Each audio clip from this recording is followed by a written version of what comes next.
Presiding. Court come to order. All right, ladies and gentlemen, please be seated. Good morning.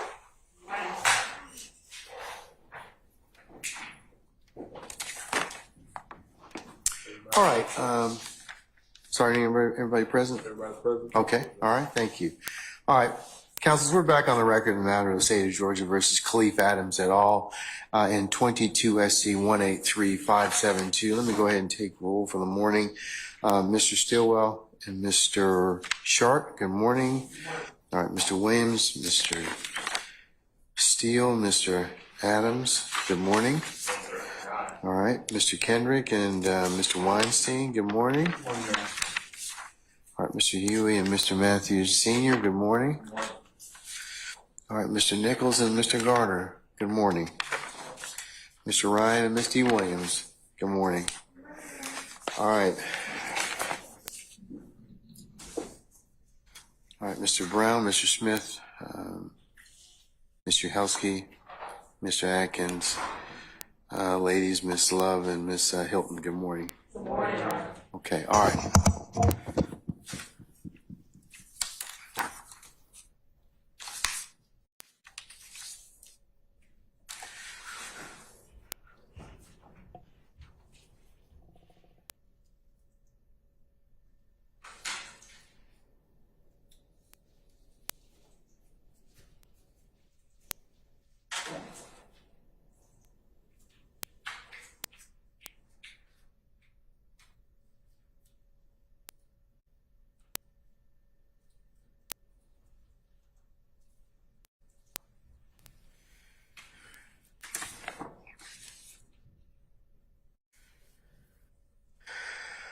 Okay, the issue that was presented last night before we left was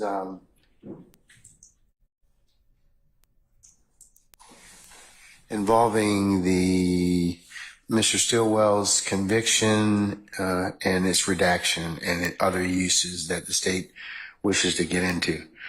The court had an opportunity to think about that this evening, or I should say yesterday evening, this morning. I'm of the opinion that from looking at some case law that while the redactions are fine, that's the only purpose that they're going to be used for. I believe that you have sufficient evidence at this point in time. So I'm not going to permit it any other use other than what the intended redactions for. Okay? Yes, Your Honor. All right. And that was part of the reasons that I had not sent questions, is that I had decided to not pursue that further line of questioning. I did want to ask before the jury came out, Your Honor. There were questions asked on cross-examination by one of the counsels for one of the defendants as to Sergeant Gaither's expertise. I would ask that the court, in light of the way that the case law lines out that we have to demarcate, I would ask that for the portion of the questions that I have remaining, that the court demarcate that we will be asking expert opinion testimony, much like when a medical examiner is qualified as an expert. But that medical examiner also personally observes certain facts and certain pieces of evidence, and then that medical examiner at the end gives that medical examiner's opinion. I did not specifically ask, and I intend to, unless the court tells me I cannot, I intend to ask Sergeant Gaither additional, not many, about 10 expert questions based on the cross-examination. Sir? Your Honor, first of all, thank you for your consideration of the issue that I raised yesterday. I don't concur with the state that the state held off on asking questions. A very improper question was posed to the witness. The state, if there was a questionable issue. Okay, what questionable issue? Frame it and be focused on it. The question was essentially inquiring into Mr. Stillwell pleading guilty to 10 SC 87662 with co-defendant Kenneth Copeland and pleading guilty to gang charges. Okay, we talked about that yesterday, remember, at the bench. I understand. Okay, so what additional Well, issues do you want to raise, or is there something else you want to invite attention to? I'm going to ask something of the court in a second. What is it? What is it? Bottom line up front. Okay, I'm going to What do you ask wanna for, the state should have checked before asking that question and putting that in the atmosphere. I'm going to ask for a curative instruction that the jurors are to completely disregard the last question posed by the What state. question? What question was that? Whether Shannon, I can't quote it exactly, but it was inquiring about Shannon Stillwell pleading guilty to gang charges and being charged with Kenneth Copeland. Okay, and what are you saying is improper about that? Well, that's exactly what the case law says should not happen. It was, the conviction was for a limited purpose. Now, I'll remind the court, the state entered, if I may approach this again, the state entered 3 convictions for my client, 31Q, 30Q, 2Q, and 33Q. They need 1 conviction, certified conviction, to show that my client is a convicted felon, to fulfill the purpose of the stated purpose of these convictions. Over my objection, I can't tell you the date, but when these were entered, over my objection, I offered to stipulate that he's a convicted felon. I said that 3's too many. They were still allowed in. The facts and the co-defendants are completely irrelevant, and that's the basis of your ruling, I believe, Your Honor. And all I'm asking for— no, that's not the total basis of my ruling. I'm going to hear from the state as to whether or not the person that they mentioned, is there a separate basis about that. But the conviction, I mean, that's what it says. That's what the charging document says. Then, I mean, I don't know, unless it was redacted as to other things, but I don't believe it was redacted as to people. Well, Your Honor, I was objecting to the admission, but as Your Honor knows, the way we've been conducting this trial, we've been admitting things in totality and then agreeing that we're going to have to figure out what goes back with the jury later on. Certainly, before the close of, or when evidence closes in this case and we're determining what goes back to the jury or not, I'm going to be asking Your Honor to order the state to draw up a redacted version of this indictment to remove Kenneth Copeland from the indictment, unless there's a basis for it. Unless there's a basis for it. Okay, well, let me hear from the state and let me see if there's a basis for it, okay? But as to your other issues in regards to the state getting into other collateral matters, I'm gonna sustain that particular issue. And I think the state's withdrawn their desire to go into anything else. And Your Honor, and I appreciate that. And the only thing I'm asking for is a curative instruction. I'll decide that whether or not, Okay. once the state gives me a rationale as to Kenneth Copeland. Do you need these at all? As long as it's— All right, so Ms. Love, do you understand Mr. Shart's issue in terms of Kenneth Copeland being on the indictment and saying that he's asking for a curative instruction as to that? Is there a legal basis for Mr. Copeland to be on the indictment that goes to the case in your case in chief? Your Honor, there is, but at this time, again, we're not pursuing further questioning along those lines. As to the redaction, Your Honor, I would ask that the court allow us to more thoroughly get into that argument and that point after we have completed the witness, with the court's permission, after we have completed testimony for the day. The reason that I ask that, Your Honor, is that this evidence has already come out to the jury. What I asked the witness is not evidence. I do not believe that there is a legal basis to strike the question that I asked. The witness did not even answer the question. But you introduced the question to the witness, and I believe Mr. Copeland's name was mentioned. Is there a separate legal theory about that? Or are you conceding that I should give a curative instruction as to that issue? I'm definitely not conceding that. There is a separate legal basis for it, Your Honor. When it was first introduced, it was introduced in total. We have, the jury has already heard testimony about who is on that indictment. It has actually been displayed for the jury. The fact that they were charged with gang activity is evidence that came out at the time that it was introduced, to the best of my recollection. And at this point, to tell the jury that they should strike or disregard the question that I asked does not properly take into consideration the fact that the question that I asked had to do with evidence that had already been put before the jury a long time prior to now. All right. Your Honor, I don't have a clear recollection of whether it was displayed or not, but what I do know, if it was displayed, it was over my objection. So if we... You don't know that. Did you object? Can you state definitively that you did object? We approached the bench and we had a conversation. At the time that the earlier indictment was when the state started, and this is my recollection, but I'm saying this with 99.5% certainty. When the state started introducing my client's certified convictions, I objected, and I objected, and we did it at the bench, Your Honor. And that was for the 3 convictions. I believe they're 31, 32, and 33Q. So if it was done over my objection, I don't know how. And there was potentially issues that we're now reconsidering. I don't know. It doesn't make that argument that, well, we did something before that wasn't quite right, so now we have to continue down that road. That doesn't make a lot of sense to me. I think we need to cure it now. I think we're good, Mr. Sharp. I mean, I understand your argument and what you're saying. Since the state is backing off that, and I do believe the jury anyways has information about Mr. Copeland from earlier testimony. I'm not going to, I'm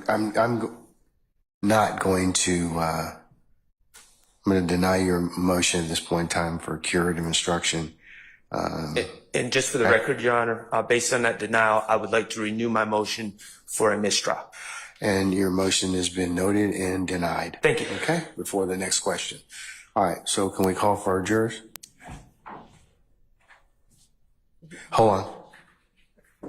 Morning, sir. Can I just make 2 statements or observations or questions, I guess? Yes, sir. Okay, thank you. Good morning, Your Honor. Good morning, everyone. Good morning, Mr. Botts. Good morning to you also. Your Honor, And what are to frame it, what does it pertain to? 3 issues. 1, I'd like to have a current CV of this witness. The way it reads now, and I don't know. Yeah, I believe that Ms. Hilton sent you one last night, which I'll include as the email and the CV as the next court's exhibit in order. That was sent last night. I want to say. It was this morning. This morning.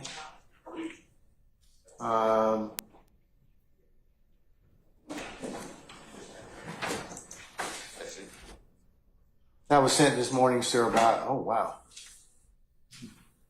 I missed it. 8:45 a.m. Okay, I missed it. Thank you. I'll look at it right now. And I appreciate it.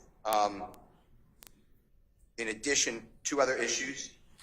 My notes, and of course, I have to go with the honorable court reporter, but I don't have Mr. Stillwell's priors being shown or displayed to the jury. I have them admitted into the record and announced what they were.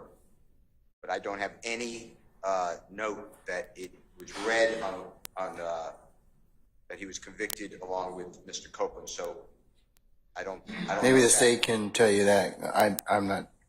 I can't tell you off the top of my head without doing a little research. I can't. Ms. Lowe? It's at my notes. Or Ms. Hilton?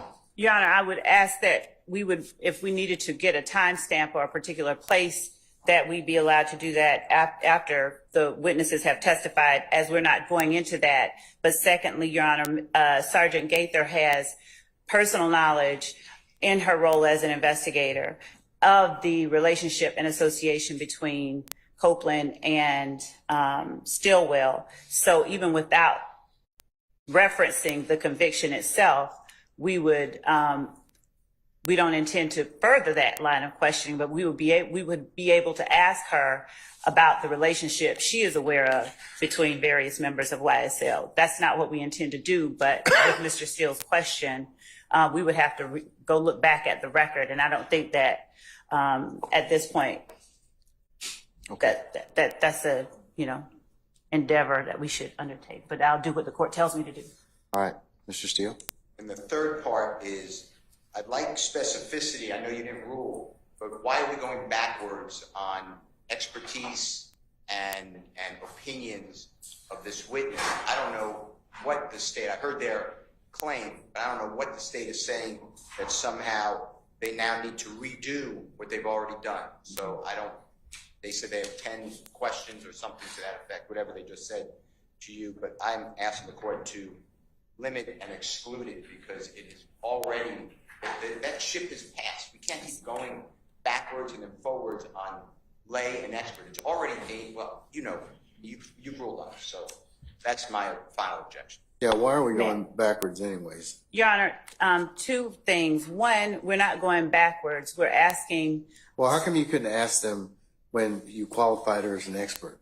Your Honor, in much the same way that we do with medical examiners and other experts that have both a fact knowledge of a certain case and a level of expertise, prior to us asking her about a specific set of facts, we wanted to actually introduce evidence of the facts themselves. We would ask that the court, as Hawkins and Golden Peanut requires, that there is a demarcation, but there's never been a prohibition on the expert testifying both as a fact and as an expert witness. Yeah, I think Hawkins in the Golden Peanut case more so require that you have to have an expert that's qualified. Right. I believe in those cases you did not have your expert was not qualified. So he gave expert testimony to the officer, but he didn't in the Golden Peanut case. But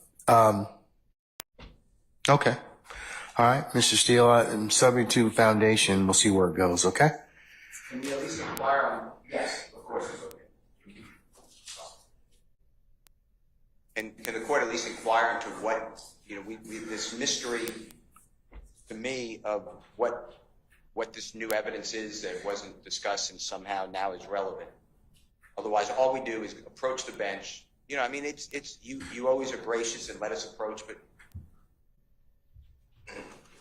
she's been on the stand with the state, I don't know, 3 days? Okay, but there's, 6 examiners and 7 examiners and a lot of stuff. So Just whatever you say, I'll object. all right, well, what are we going to get into, Miss Love, anyway? So I can keep things kind of moving.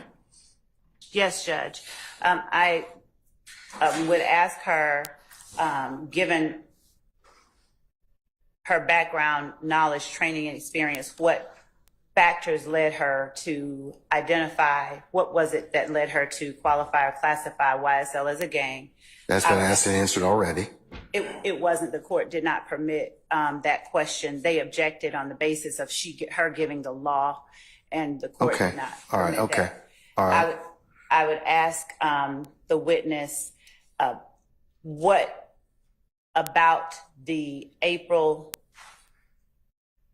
12th shooting of Dexter Montgomery, what about that caused her to conclude, in her opinion as an expert, what about that particular incident qualifies it as gang activity? What elements did she look at that showed that it was in furtherance of YSL? I did not ask or get to ask that question. They said that she would be given the law on that.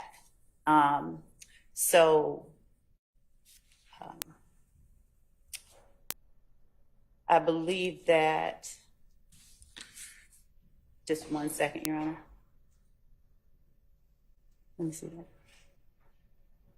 Yes, I'm okay.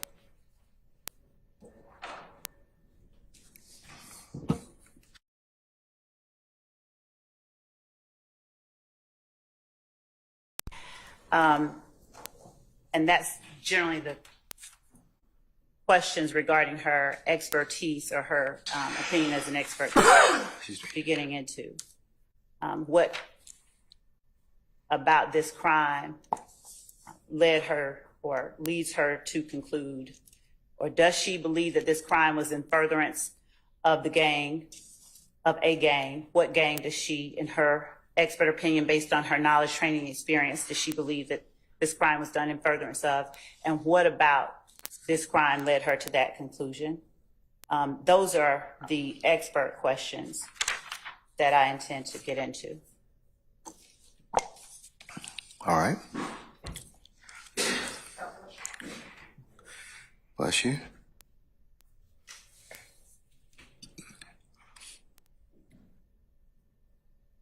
Mr. Weinstein? Mr. Weinstein, can you approach, please?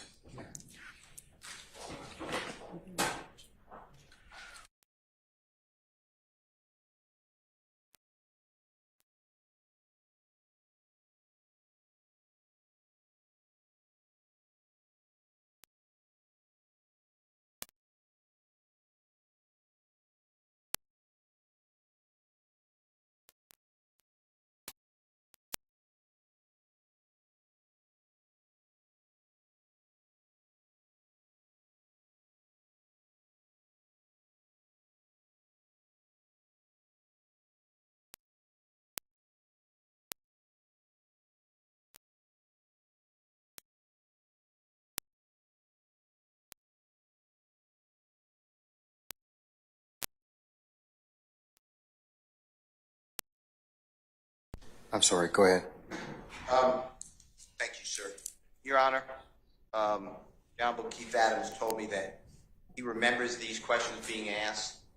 You sustained objections, and we moved on. That was before she was qualified as an expert, though, but anyways, yes. No, you did the qualifications first. Yeah. Before any question. Second of all, Your Honor, this is just what I asked you before, and I know you said we're going to safeguard it. Detective Belknap has testified that, over objection, that YSL is a criminal street gang. We don't need those questions again, one. Two, this witness testified that YSL is a criminal street gang, and she named people in it. And over objection, actually mistrial at the bench that I made, along with everyone else, I'm not excluding anyone. She actually said that the April 12, 2015 incident, that's the Mr. Montgomery incident, the witness actually just blurted out, that's my word, on cross-examination, that this was a YSL criminal street gang that furthered the gang's activity. Okay, but remember what happened prior to that. Mr. Shart, was the examiner, and his line of questioning goaded this witness. So that's what the court observed. And I know, Mr. Shart, you probably have a contrary opinion, but that's what the court's reflection on your examination was as to that point. I would ask that the transcript be reviewed. Well, you know what? The transcript is silent as to what the physical manifestations and motivations of counsel, and that's what I'm adding. So if the case is reviewed, they'll be able to show that what the court observed was your actions. So that's all right. That's fine. Okay. I mean, certainly the transcript will certainly reflect what it reflects, but it doesn't pick up the other things that the court just added for that purpose. Throw and sifting cross-examination, Your Honor, nothing more. All right, go on, Mr. Steele. But that is objectionable because under, which you already ruled on, Purcell, PERCELL versus State of 346 Georgia Appeal 219-2018, where the second highest court in our state said under 24-4-704, no expert can testify to an element of the offense that goes to mental state, not just competency or insanity, as the state argued in Purcell. The statute applies to all, I'm reading, criminal proceedings, not just those in which a defendant's competency is at issue. Criminal proceedings, expert witnesses testifying with respect to the mental state or opinion or condition of the accused cannot state an opinion or inference as to whether the accused did or did not have the mental state or condition constituting an element of the crime charge or a defense thereto, because such ultimate issues, even under new evidence code, are matters left to the jury alone. And here, to say that this crime was done to further, that's with the intent to further the interests of the gang, is mental state. No, I disagree, sir. I respectfully disagree. I mean, I think that's I think that certainly there are elements to the crime or the purported crime in question, but that doesn't necessarily go to the mental state or of what is being presented. Well, I would ask the court, under any or all of those reasons, including the fact that this is being hit so hard. Yeah, I'm tempted at this point in time, Ms. Love, and I told you this yesterday. It's cumulative of a lot of stuff, and I think that we're kind of getting afoul of that. So I would ask that you not go back into those particular areas again. Your Honor, with respect to the court and to counsels, Your Honor, under ordinary circumstances, for one case, we would have a single gang expert. I noticed that the assertion is made over and over that we have had Detective Belknap testify. We have over 28 different cases here. We have people who are involved in each of these cases. Out of 28 cases, we only have 5. The way that we normally conduct cases, we would have an expert per case that we tried. In this particular case, Your Honor, Detective Belknap did not have anything to do with this particular act. And as we stated at the beginning, Your Honor, our experts, we do not intend that they overlap, but they will be testifying about things that the other experts they did not testify about. They're not talking about. And the fact that Sergeant Gaither has been qualified as an expert by Your Honor, the jury still has to weigh and decide how or whether they even believe it. And so what the defense does by asking that the court not allow the state to inquire the basis for her conclusion is that they hamstring the jury's ability to decide whether or not they believe her and to gauge her credibility. So what has happened, Your Honor, is by saying that it's cumulative, it misstates the fact or misstates reality, in Your Honor, in that we have not had any expert at all talk about what Detective Gaither has talked about, the fact that she determined as a matter separate from Detective Belknap that she classified YSL as a gang and that she then had to make a determination about the acts that occurred in April 2015. These are matters that the jury has not heard from the witness about. And these are matters that allow the jury to weigh her testimony as the court has instructed them that they should. So we are not we're not rehashing any matters that Detective Belknap talked about. And in fact, if I believe correctly, counsel for defendants thoroughly crossed Detective Belknap, and the implication was it was to call into question his qualifications as an expert. And every time that's done, Your Honor, that heightens the need for and the probative value of testimony from a different person who saw things from a different perspective. Each time that an expert's expertise is challenged, that is what they're doing. So we respectfully ask that the court allow us to ask the basis for her opinions, and especially when she has now testified about particular facts that no other expert has told the jury about at all. All right, here's what I'm going to do. The challenge that we're having at this point in time is there are some things that don't necessarily need to be replowed. And I asked you yesterday to be very judicious about that because you will draw an objection and at a time, and I will sustain it as being cumulative. That's not what you started out with telling me. I mean, so if you're telling me that's what the specific reason you're going to ask her and that's for the basis for her opinion, that's one thing. I don't think that's been testified to. I think I'll probably allow that. But let's just kind of be mindful of what we've covered so far, okay? All right. Yes, Your Honor. So with that, I'm going to call for our jurors. Yes, Your Honor. All right. Sergeant Ingram?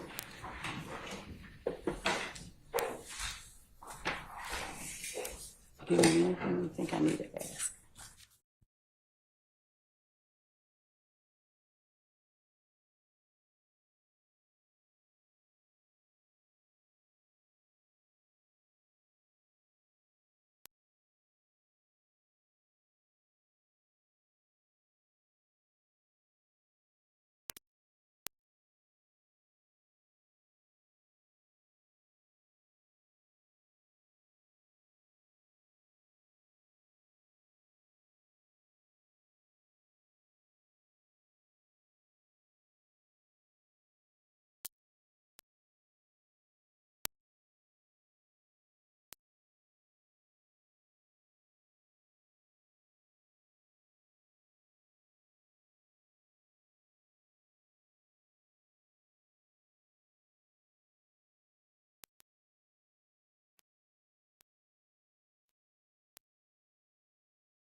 All right, ladies and gentlemen, please be seated.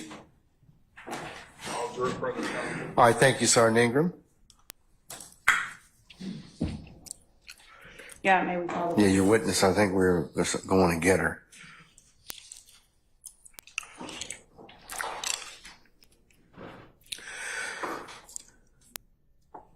Ladies and gentlemen, jury, good morning. Good morning. All right, we're going to continue at this point in time, so just give us a second.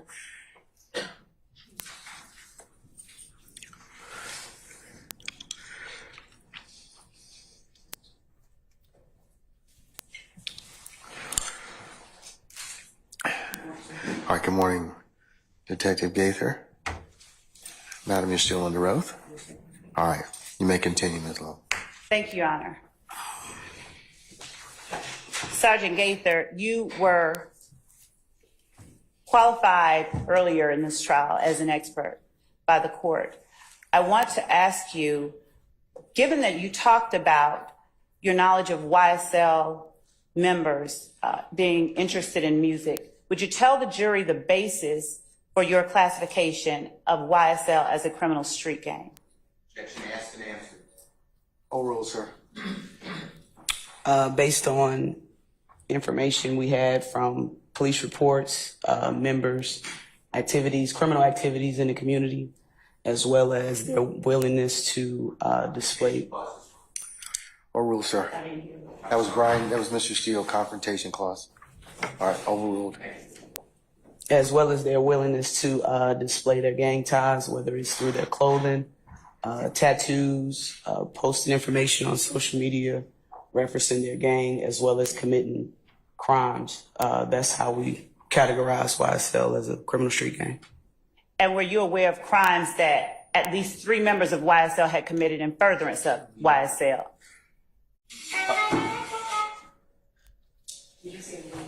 Yes. Give it to me. Give it to me. All right. Overruled. Sustained, sir. That's the form. Yeah, get his phone. All right. Go ahead. Okay. Are you aware of crimes committed in furtherance of YSL? Objection, Your Honor, under Purcell. I'm overruled the objection.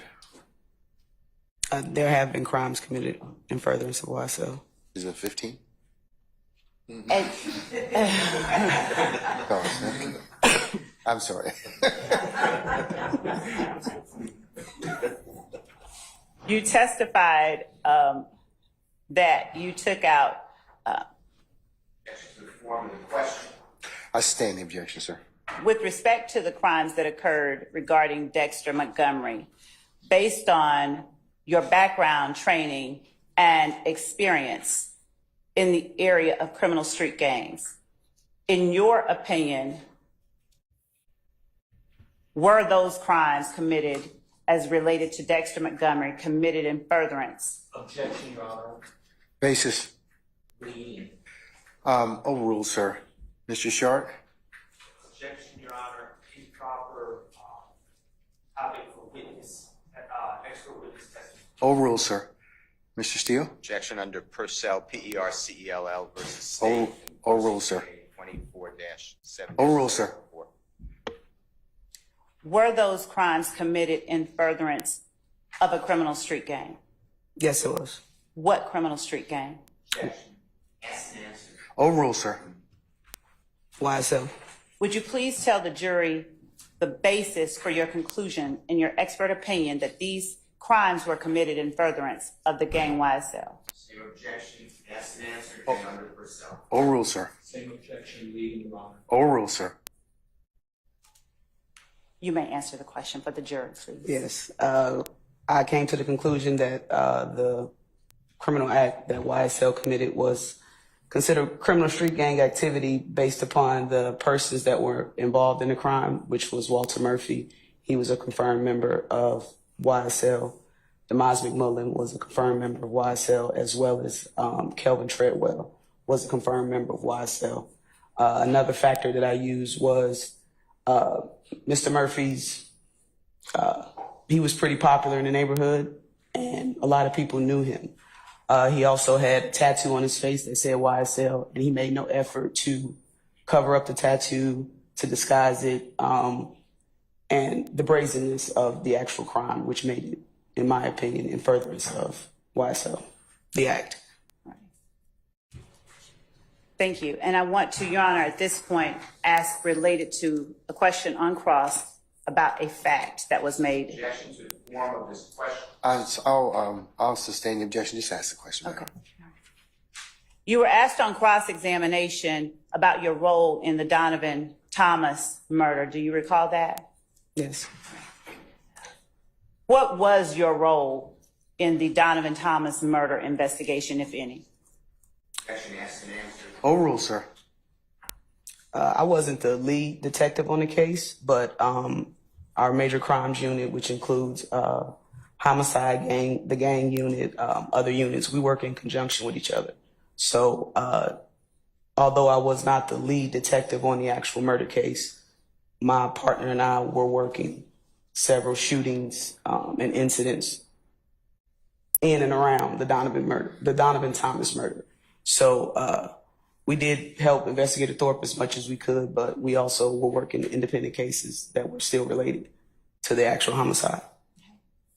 And as it relates to your efforts to assist Thorpe, did you make any effort to obtain surveillance footage that may have related to the Donovan Thomas murder or what happened thereafter? Yes, we received information that Objection. Confrontation clause. With that, I'll sustain the objection as to form. You just, can rephrase. yes, Your Honor.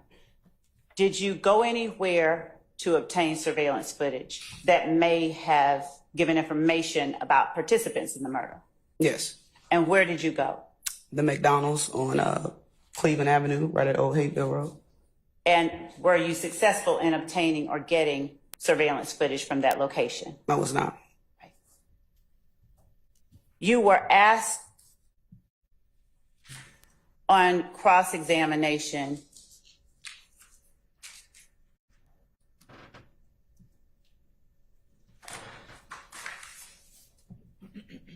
about whether or not anyone had been tried or was anyone on trial at the time of January 16, 2015, that the video that was played for the jury yesterday was posted on Demekion Garlington's Wrong Uh, account. date. I'll object to the former question.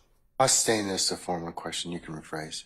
Do you recall the video shown to the jury where Jeffrey Williams said, if you come into the court and tell the God's honest truth, you need to get killed, that's from me and YSL? Not a fair summary. of what- Mr. Steele, please make a valid objection and don't speak. Form of the question is not a fair summary. That's not an objection, sir. Okay? The Just question being asked. is what? Is it improper question? Yes. Okay. All right, I sustain the objection. Do you have an objection, Mr. Matthews? It's going to be similar. All right, okay. I'll All right, rephrase. you can rephrase. Do you recall showing or seeing a video with the jury yesterday involving Jeffrey Williams speaking into the camera? Yes. Do you recall questions being asked of you on cross-examination about whether any trials were going on during that time? I believe so. Okay. To your knowledge, by the time that, by January 16, 2015, had persons made any, come forth and made any statements regarding things that they knew about this crime, the Donovan Thomas murder? Yes. Had you spoken to persons that may have provided you information about the Donovan Thomas murder? Before January 16th? Or just period? And I said the 16th, I meant the 26th. 26, okay. By January the 26th of 2015, had you spoken with persons offering information? Yes.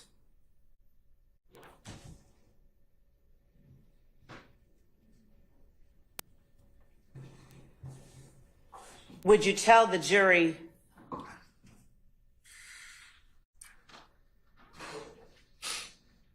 whether or not it was or is uncommon for that kind of information when people speak to the police to leak out into the community? Objection, Your Honor. Call for speculation in the state. I'll sustain the objection. You can rephrase, madam. Have you had instances where interrogations with people of interest have been leaked about your gang cases? Objection, not relevant. Overrule, sir. Yes. Based on your experience with the gang unit, is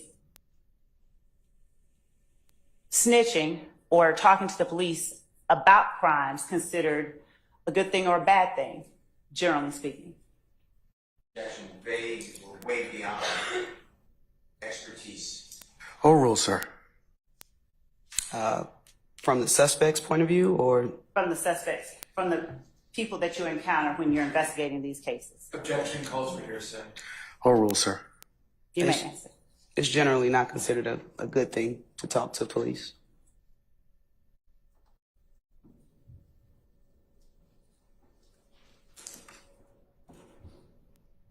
One moment, Your Honor.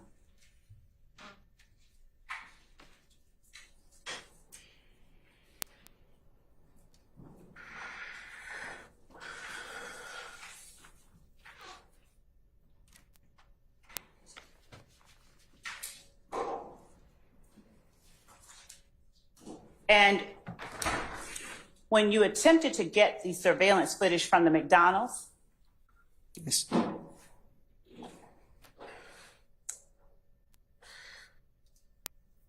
was it made available to you by anyone at the McDonald's? No, it wasn't.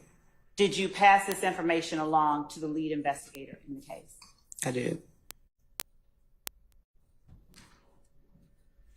Is there anything that you did that you have not already talked about as it relates to the Donovan Thomas murder investigation? Objection, Your Honor, vague.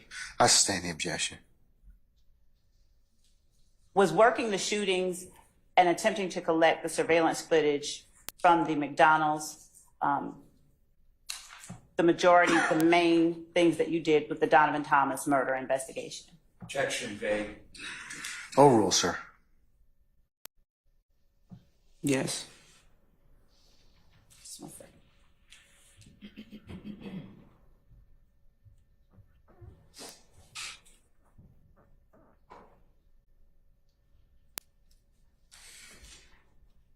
Thank you. That's all that I have at this time, Your Honor. Mr. Shark, any recross? Yes, thank you, Your Honor. All right.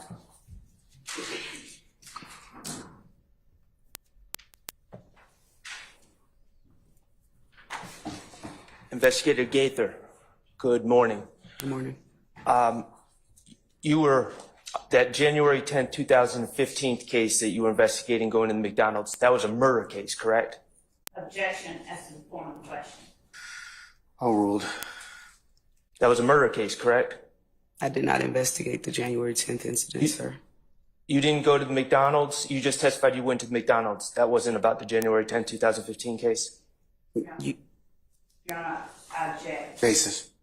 Form of the question. I'll sustain the objection.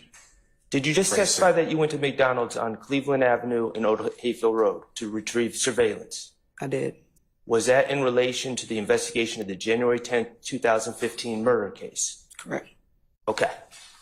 Surely, as you were working a murder case, you would have written a report about your efforts to obtain this surveillance, correct? Not necessarily, no. So did you write a report or did you not write a report about going to the McDonald's on Old Hayfield and Cleveland Avenue in search of surveillance? There was nothing to write, sir. So you did not write a report? There was nothing to write, sir. Okay, so now I'm going to ask you a question. I'm going to ask you for an answer. Did you write a report? Your Honor, I object. Asking the answer. I sustain the I haven't objection. received an answer, Your I Honor. sustain the objection. Okay. What day did you go to the McDonald's to obtain this surveillance? It's the day after I spoke with a witness that gave me the information. I believe that day was January the 26th, I believe. The 26th or the 28th, somewhere in that range. Okay. 26th to 28th. And do you or anyone else that you know of have a report reflecting that you went on the 26th or 28th? Objection. Ask and answer. Sustained. Okay. Who did you speak to at the McDonald's? What was their name? The young lady that was working the counter, Yes. she did not give me her name. She gave me her general manager's name and phone number, and that information was passed along to Investigator Thorpe. And what was the name? I don't have it. I gave it to Investigator Thorpe, sir. What was the phone number? I don't have any information from the McDonald's. It was passed along to Investigator Thorpe.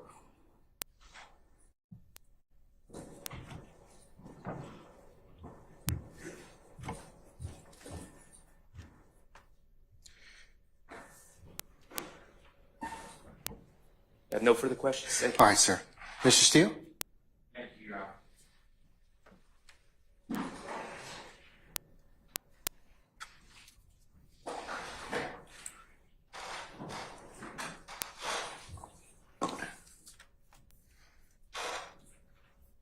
Good day. Good morning, sir. Can I just ask you some clarifying questions about what you just were talking about? Absolutely. All right. You went to McDonald's 150, correct me, 150 Cleveland Avenue, does that sound right? I'm not sure of the exact address, but it's at the intersection of Cleveland Avenue and Old Hayfield Road. You're with Detective Dennis? Yes. All right. Anybody else with you?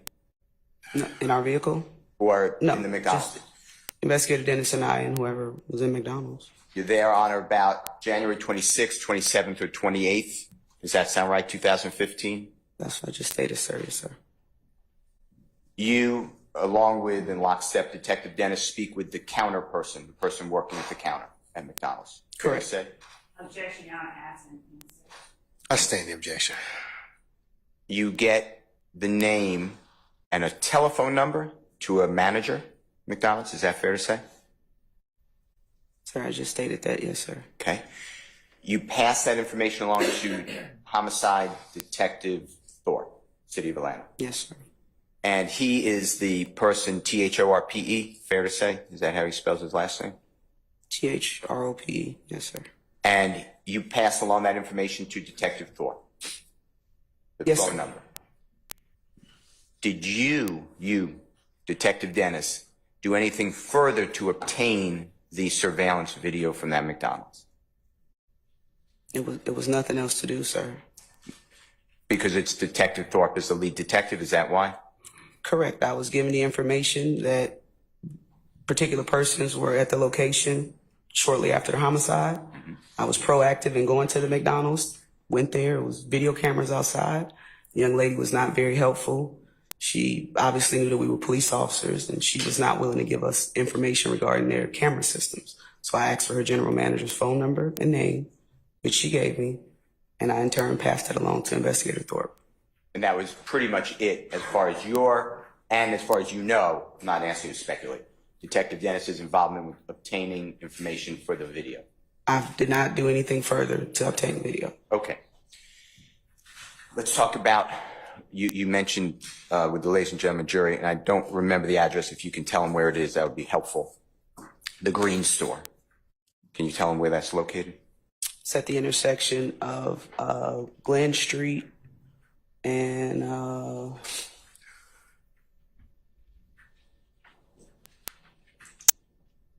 believe it's 490 Glen. I think that's the address, 490 Glen Street. Thank you. And I call it the Green Store. That's the neighborhood name for it. It's the Bright Green Store. Okay. Do you know the real name or the given name of it? I don't. Okay. And that's the color. That's what you're The saying? color of the outside. building. All right. Now, on January 11th, the early morning hours of January 11th, 2015, did you receive information or thereafter that Kenneth Copeland stated that he was... Your Honor, as to hearsay, I'll sustain the objection. Okay. Ignoring what anybody told you. I'm not offering for the truth, by the way, but okay. Did you have information that that location that you just referenced, the Green Store, that was also a place of interest concerning Donovan Thomas's murder? objection, Your Honor, failure in hearsay. I'll sustain the objection. Did you do anything, or one of your members, your coworkers, to get any type of interview of people at the Green Store? I don't recall receiving information about the Green Store. Okay. So is it fair to say then you didn't try to get surveillance video from the Green Store? Why would I get surveillance video from the Green Store if I had no information that the Green Store was involved? Well, your coworker tells you if you didn't know directly. Your Honor, I object as to asking the answer. I'll sustain the objection. All right. 2015, 14, that area. You were working alongside of Homeland Security personnel who are under the city of Atlanta. Is that what you said earlier? There were some people designated to Homeland Security. They work for the city of Atlanta, though. I didn't say I was working alongside of them, no. They're coworkers. They work at the city of Atlanta Police Department. They get videos. Say again? Failure. I'll sustain the question. You can rephrase, Mr. Steele. They get videos. These people, they help. Who are you talking about, sir?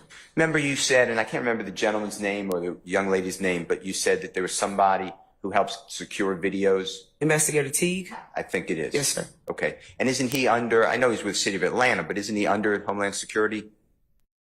Am I wrong? At the time, I believe they may have been under, yes, it was Homeland. Yes. That's fine. I don't know what he's doing now, but at the time, yes. And I'm going to 2014, 2015. Yes, sir. Okay. Do you remember them having the ability, when I say them, Investigator Teague or you or your law enforcement agency, getting cameras that were all over the city of Atlanta? Objection. License plate readers, they call it. I'll sustain the objection. Do you remember that? Objection, Your Honor, failure. I'll sustain the objection. Do you remember license plate readers cameras? Do you know what I'm talking about? LPRs? Yes. I sustain the objection. Do you know what LPRs are, and can you tell the jury? Objection, compound. That's I'll rule the objection. You can answer the question, madam. LPRs, license plate readers, are cameras that are throughout the city and major intersections or just areas throughout the city that captures license plates as they go through that particular intersection. And if an investigator or a police officer would, need to search that particular area looking for a particular vehicle, it records the actual license plates from the camera system. And that was in effect in 2014, 2015? Objection, Your Honor, failure. I'll rule the objection. You can answer it. I believe they were. Okay. All right. I'm not saying you did it, but did you or your teammates seek to secure the license plate readers through relevant places, including the McDonald's? For what? January 10th, 2015. I was not the lead investigator on that case. I understand. I'm not pinning it on you. I'm just asking you, did you do that? No, I did not. That I would was be not the for- lead investigator for that case. That's a Detective Thorpe issue. correct. Okay.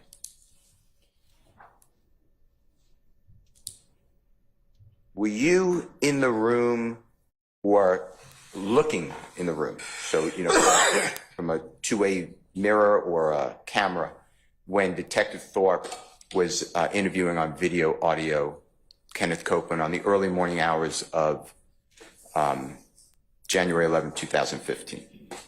I believe I answered that, sir. What's the answer? I've already answered the questions regarding the interview with Kenneth Copeland just after the homicide. Okay. I don't remember ever doing this. Sir, Could you I've do me a answered that courtesy? question. I understand. And I apologize asking you to answer it again. It's okay, but I've answered that question, sir. Okay, so could you answer? I'm gonna ask the court to instruct the witness to answer the question. She can't make her own objection. All right, madam, if you can answer the question, but I'm going to sustain objection. It's been asked and answered. So let's move on. Did you see Kenneth Copeland put his cell phone on the desk where Detective Thorpe, Let me finish the question. where Detective Thorpe was speaking with him at the City of Atlanta Police Department on early morning hours of January 11th, 2015? All right, Objection, assuming facts not in evidence. I sustain the objection. Did you personally see Kenneth Copeland put his cell phone in the middle of a table with Detective Thorpe? I sustain the question. Let's move on, Mr. Steele. Okay. You ever speak to a person of interest or a suspect, and they bring to that meeting where they have on their person a cell phone, their cell phone? Objection, relevant. I sustain the question. Do cell phones carry a lot of information that may be useful to clear a person or implicate a person, potentially? Objection, vague, Your Honor. I think I'll that- sustain the question. Is there a reason that you know that you, Detective Thorpe, whomever, on January 11, 2015, did not take Kenneth Copeland's cell phone from him or seek a warrant to do Objection, so? Your Honor. Assumes facts not in I evidence. sustain the objection. Okay. It's a tough crowd this morning. Your Honor, With regards to... Yeah, you disregard the commentary, Mr. Steele. Okay? Okay. All right. With regards to, it is not favored. Remember saying that it's not favored for people to speak with the police? Remember saying that just a couple of minutes ago? Favorite, I believe that's your word. It may be. No, I didn't say favor, sir. Okay. Whatever word you have. That premise. Were you aware that Jeffrey Williams Your Honor, encouraged I'm going to object as to any Kenneth self-serving, Copeland Your Honor. to go Objection, to the objection. Hold on. police Stop, Your department? Honor, please. Sorry. Hold on, folks. Miss Weaver's pretty good, but only one person at a time. The question you start to ask Mr. Steele is objectionable, so I'm going to sustain the objection. Do you have any information that Jeffrey Williams Your Honor, I did not object. Let him finish. Let me see what it says. encourage Kenneth Copeland to speak with law enforcement on the early morning hours of January 11, 2015? I'm going to sustain the objection. It's improper. Improper question.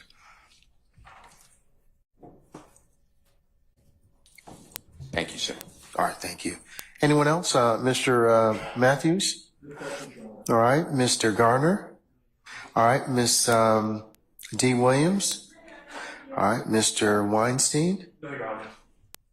All right, Miss anybody else? Any redirect? No, Your Honor. All right.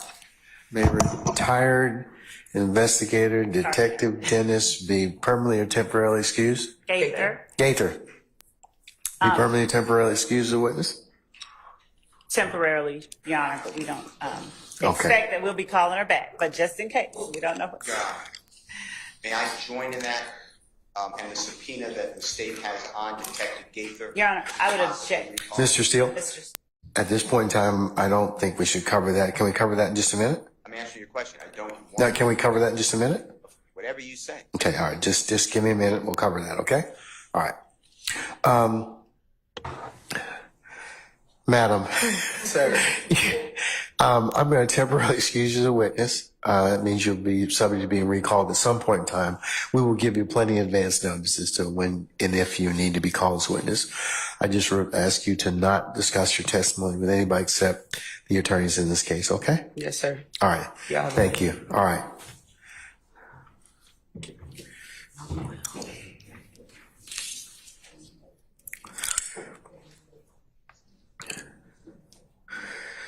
Okay, ladies and gentlemen, you want to take 10 minutes? Okay, all right. Ladies and gentlemen, we're going to be in recess for about 10 minutes, and then we'll call you back and see where we are at that point in time, okay? All rise.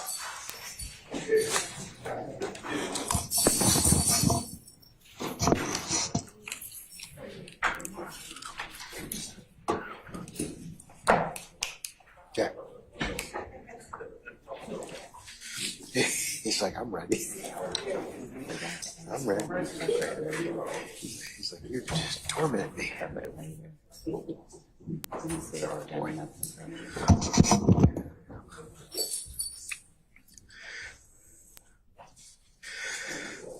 Okay, ladies and gentlemen, please be seated. Our jury has left us.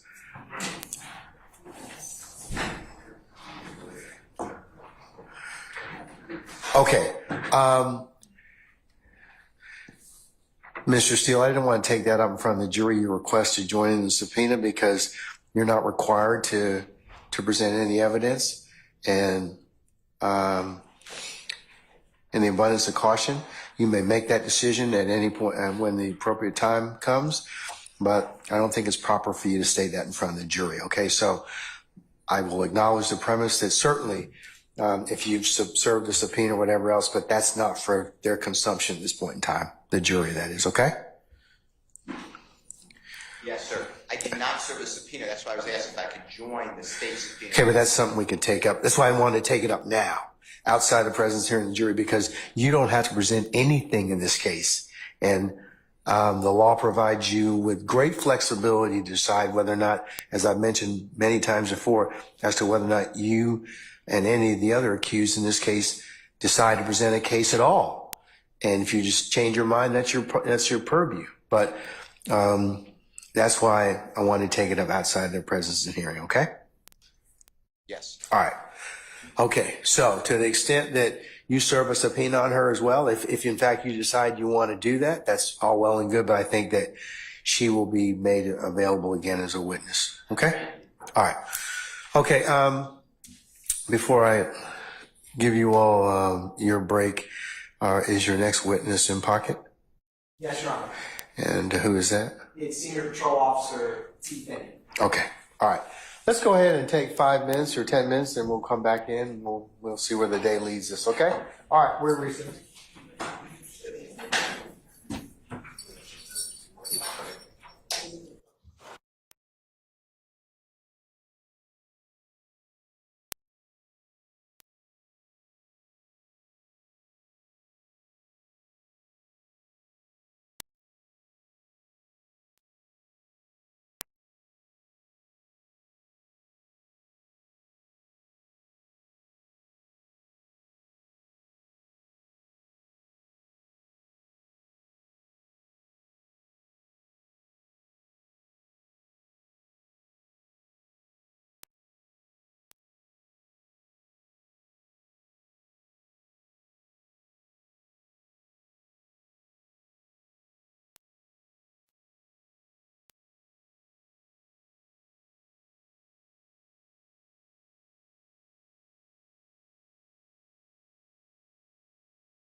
If we could take our seats, please.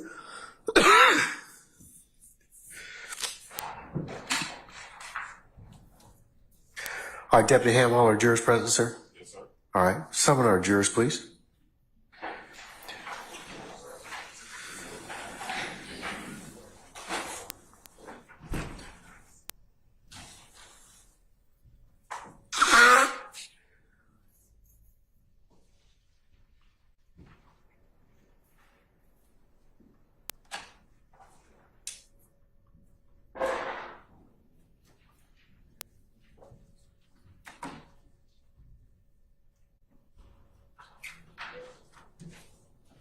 All right, for the jury.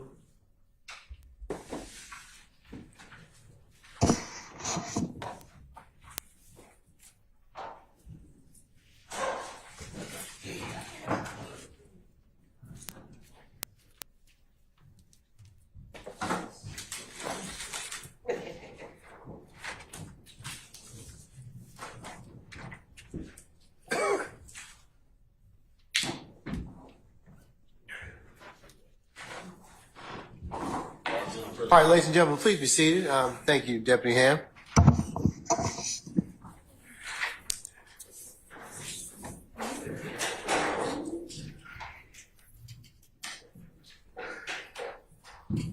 All right, State, call your next witness, please. Yes, Your Honor. The state called Senior Patrol Officer T. Finney for Acts 39 through 40. All right, summon Officer Finney, please.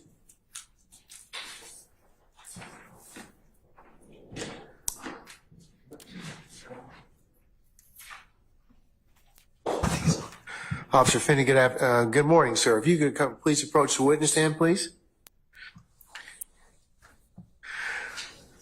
Once you get there, if you'd be so kind as to turn and face Sergeant Ingram, who was sworn as a witness before you sit down, sir. Yes, sir.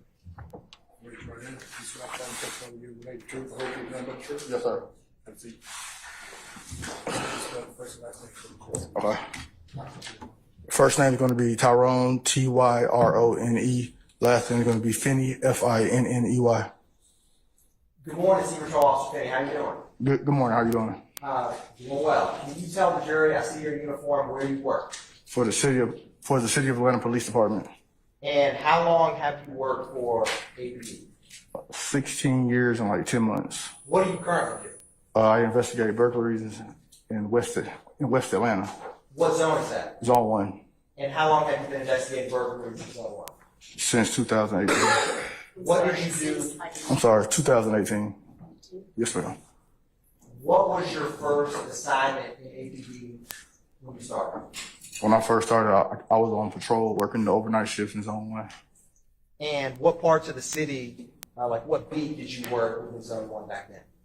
I worked the whole zone. I was a roustabout. So you travel all throughout Zone 1? Yes. I worked the whole zone. I was a roustabout. Now, how long were you patrol in Zone 1? For approximately, roughly like 8 years. And after doing those 8 years on patrol, what was your next assignment within APD? I got promoted, and then I made senior police officer where I was out training the new officers who were coming on the department. How long did you do that? Initially it was a year and a half, and then I got assigned to school detectives. Well, I worked in the school for 2 years. So is that, what do you call that? Is that an SRO? Correct. And what does that stand for? School resource officer. So what schools did you work when you were an SRO? I worked at Kennedy Middle School and Forest Hills Academy. Where is Kennedy Middle School within Atlanta? It used to be over there off of James P. Brawley. It's closed down now. It's shut down now, excuse me. And where's Forest Hills? It's off of Cleveland Avenue, off of Forest Hills Drive. And what part of okay. And was Forest Hills, what kind of school was that? It's going to be an alternative school for the kids who got put out of school for various reasons. And what grades did it have when you worked there? It was middle school and high school, excuse me. So like 6th through 12th grade? Correct. Now, can you tell me about your time when you were in SRO? Like, what all did you do? Did you interact with the students? What did you handle? I interacted with the students when they came to the school. We used to have conversations about life, about them getting on the right track, basically just trying to show them that they should go opposite direction to get out of that environment. when Officer, you, hold on. Officer Finney, can you do me a favor? Can you speak up just a little bit? Yes, sir. All right, no problem. Thank you, sir. and Officer Finney, when you worked there and talked with the students, did you have any interactions with street gangs? Yes, some of the kids advised they were part of street gangs over there. Compensation, hearsay. Irrelevant. I'm going to sustain this to, and ask that you rephrase. Yes, Your Honor. So you worked for, was it 2 years, you said? Yes, at Forest Hills Academy. Yes, sir. Okay. And did you work Monday through Friday, or how many days a week did you work there? 5 days a week, Monday through Friday, correct. And when you worked there, how often would you interact one-on-one with students? It was throughout the day. I used to talk to all the kids throughout the day most of the time. And when you talked to these kids throughout the day, was it for any case you were working, or why were you talking to the kids? I'm going to object to Oral, sir. Just to talk to them about life, trying to get their lives together, to get out of that environment. So when they talked to you one-on-one, they were just confiding in you, talking about life. Yes, correct. And would you or they, how did gangs come up in those conversations? Objection, that's for relevance. I'm going to overrule the objection, Mr. Adams. Let me see this. They used to just talk about life and why they was there. Some of it was for gang stuff. Some of it wasn't. Some of it was for discipline problems outside of gang stuff. It was multiple different reasons. And what gangs did you come across when you worked with the students? It was the Bloods and the Crips. Was there any other gangs that you're familiar with other than the Bloods and Crips? Some of the kids used to identify themselves as YSL and sex, money, murder back then. Objections to confrontation and foundation. Your Honor, I have a response. I don't want I'm to. going to overrule the objection, sir, at this point. And was this through self-admission, or Objection to leading question. I sustain the objection. did you ever see or have any conversations about tattoos? Yes, about getting them on their face. Overruled. I didn't hear you. That was Mr. Matthews' vague. And when speaking with the students, I'm sorry. And your response, Overruled. thank you. And SPO Finney, did you ever have any conversations or see, when you personally worked at the schools, any hand gestures or anything that came up while you worked there that students would display? Sometimes they would do like handshakes, but that was all. And I want to talk to you about after that. Is that or after you worked as SRO, what did you do next? I went back to Zone 1 working on the evening shift from 2016 to 2018. Okay. And then since 2018 to now, you've been working burglaries in Zone 1? Correct. When you work burglaries, like what kind of, is it mostly commercial or residential you respond to? It's going to be both residential and business burglaries. Okay. And what kind of stuff do you do while working burglaries? Contact the victim, look for video footage, checking fingerprint stuff. Now, working in Zone 1, or also say this, when you started working patrol to now, have you been post-certified? Yes. And back on April 26, 2015, were you post-certified? Yes. So I want to talk to you, kind of take you back in time to April 26, 2015. SBO Finney, were you working as an SRO then? Yes. And did you ever have or work in your time in APD an extra job? Yes. Can you tell the jury what are extra jobs?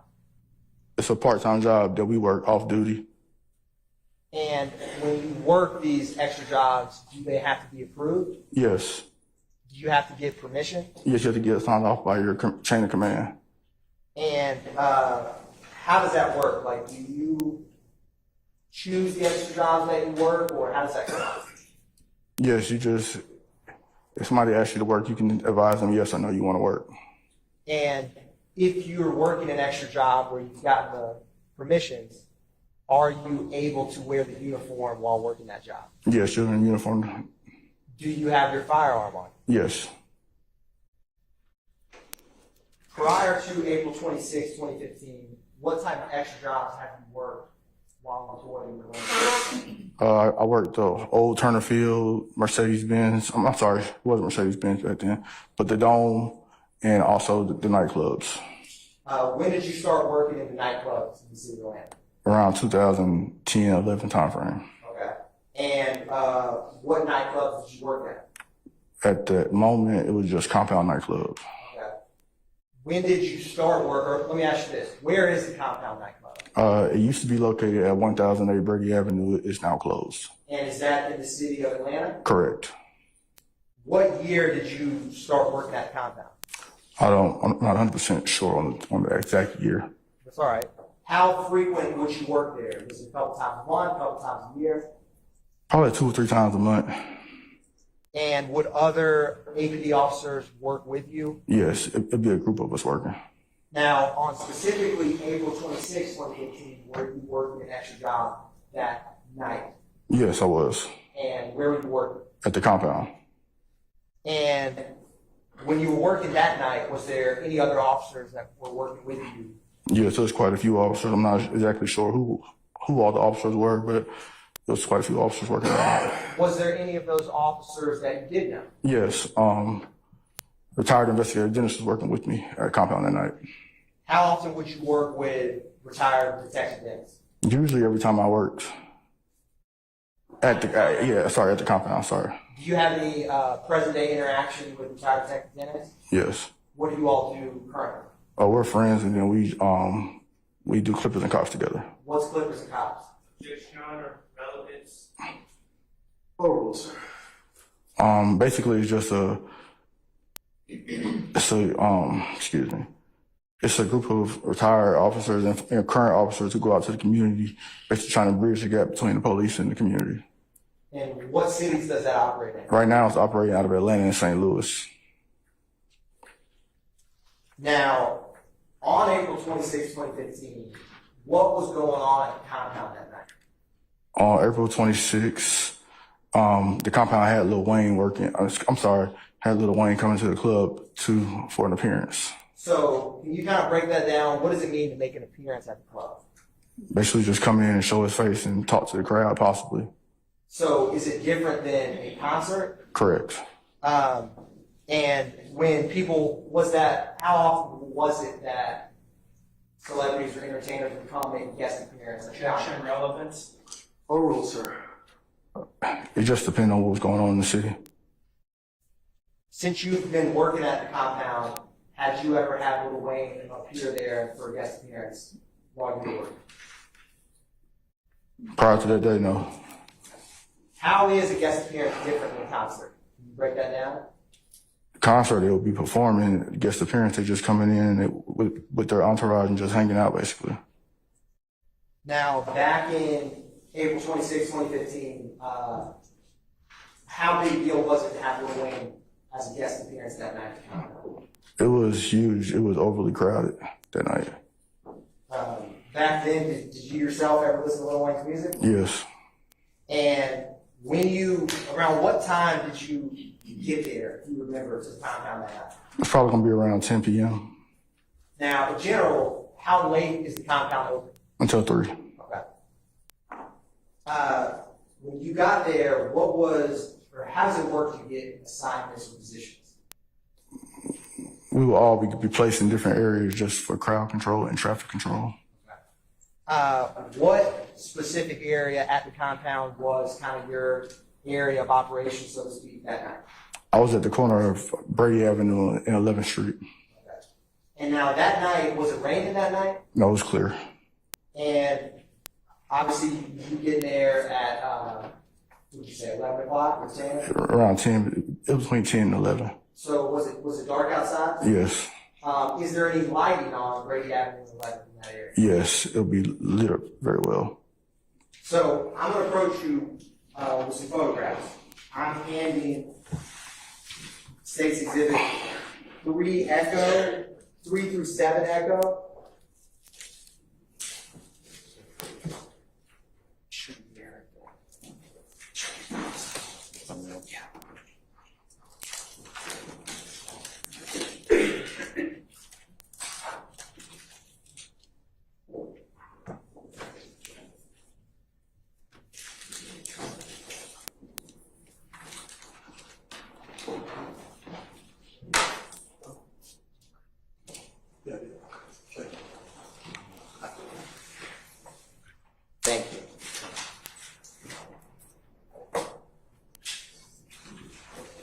Now, as you're finished, I'm gonna talk a little slower. We're gonna slow this down a little bit. Is that all right?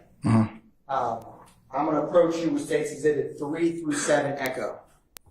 So if you can, just take a look at those, and when you're done looking at them, just look up at me.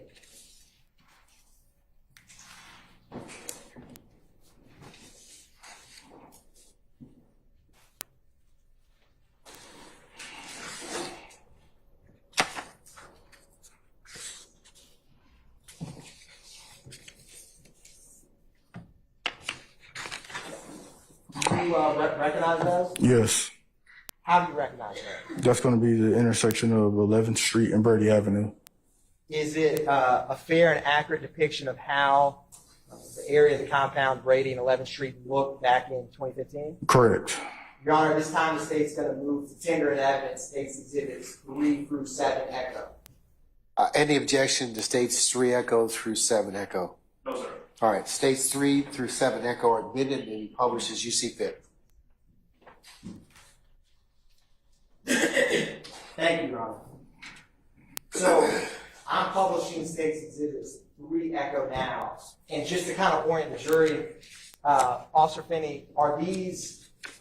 Are these photos? Are these Google images? What are these 3 through 7? It's going to be the location of where the intersection of 11th and Brady from back then, because currently it looks totally different than it does in these pictures. Has that area from today till now, how has it changed? Basically, it put an apartment complex up on the corner of 11th and Brady now. Got it. Will talking through these photographs help your testimony in discussing this area? Yes. So with States Exhibit 3 echo, can you orient the jury to where, if anywhere, in this photograph is the compound? And if you want, it may help you. There's a screen kind of behind you. Okay. I think it's better, maybe better better quality than this photograph. The compound's going to be located in between where like the wooden like fence structure is. Okay. And what I may do is we'll kind of work together with. I'm gonna give you this pointer, all right? All right. And there's a bigger screen up there. That way, you, me, and the jury can all follow along. Can you kind of orient to where the apartment compound is in 3 echo? It's going to be right here to the right hand side. Now, you said that this main street is Brady. Correct. What is that side street to the immediate left? That's going to be 11th Street. Now, in 3 echo, okay, can you point out 11th Street for the jury? It's going to be right over here on the left side of the picture. Okay. Now, do you see where, in general, you were stationed on April 26, 2015? Correct. I was standing right there on the corner of that picture on 11th Street and Brady Avenue. Can you point to show kind of where you were? It's going to be right here. Okay. Now, I'm going to publish States Exhibit 4 echo.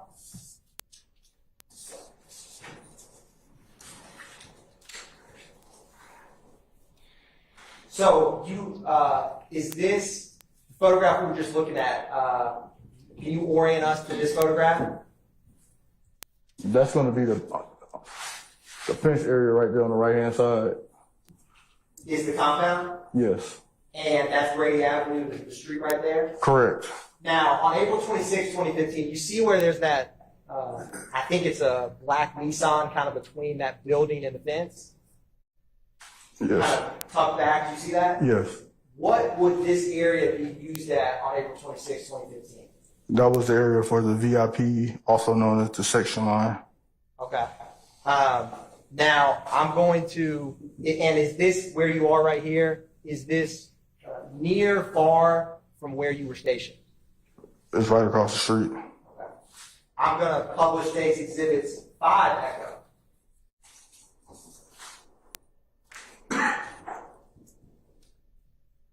So, with 5 echo, you had mentioned earlier that this area has developed. You see all that grass and shrubbery to the left? Yes.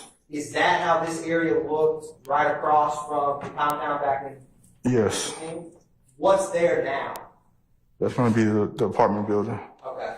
And from when you got on shift to when you left, is this area, this intersection where you worked primarily that night? Yes, And if you were to go all the way up 11th Street, is that 11th Street to the left of this photograph? correct. What street would you run into? Hal Mill. And back then, where would people park when they were attending the nightclub? They would utilize the streets, and they also park in the lots around the area as well. I'm going to publish 6 Echo. What is that up on the hill on the upper right side of 6 Echo? I believe it used to be like a car detail shop. Okay. And could people park on both Brady Avenue and 11th? Correct. And from this point of view, you see, do you see that fence you were talking about where the compound is? Correct. Can you point out to the jury where the compound is in this photograph? It's going to be up on the upper left-hand side of the picture. And you can stand up if you need to. Okay. Upper left hand? Yes. And so I'm going to, where this night was Detective Dennis in relation to where you were? We were standing at that corner at 11th and Brady, right here where the truck is. Okay. Now, I'm going to approach you with State's Exhibits 8 through 31, Echo. If any defense counsel wants to see, matches left. 31.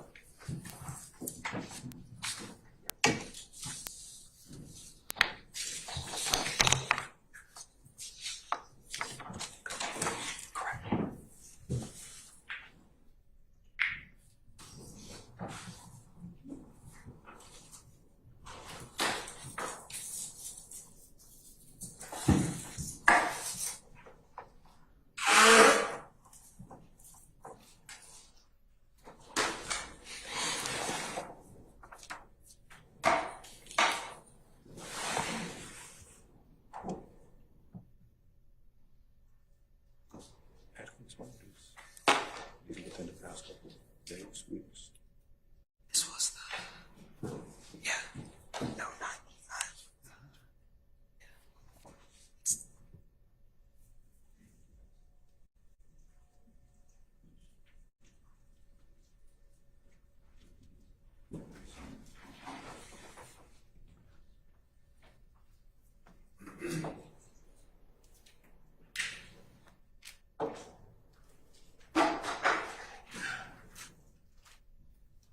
Your Honor, I'm approaching the witness with 8 through 31 Echo. Officer Finney, if you can take some time to just look through 8 through 31 Echo, and when you get done, just look up at me.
What is 8 through 31 Echo? It's currently how that area looks at 1008 Brady.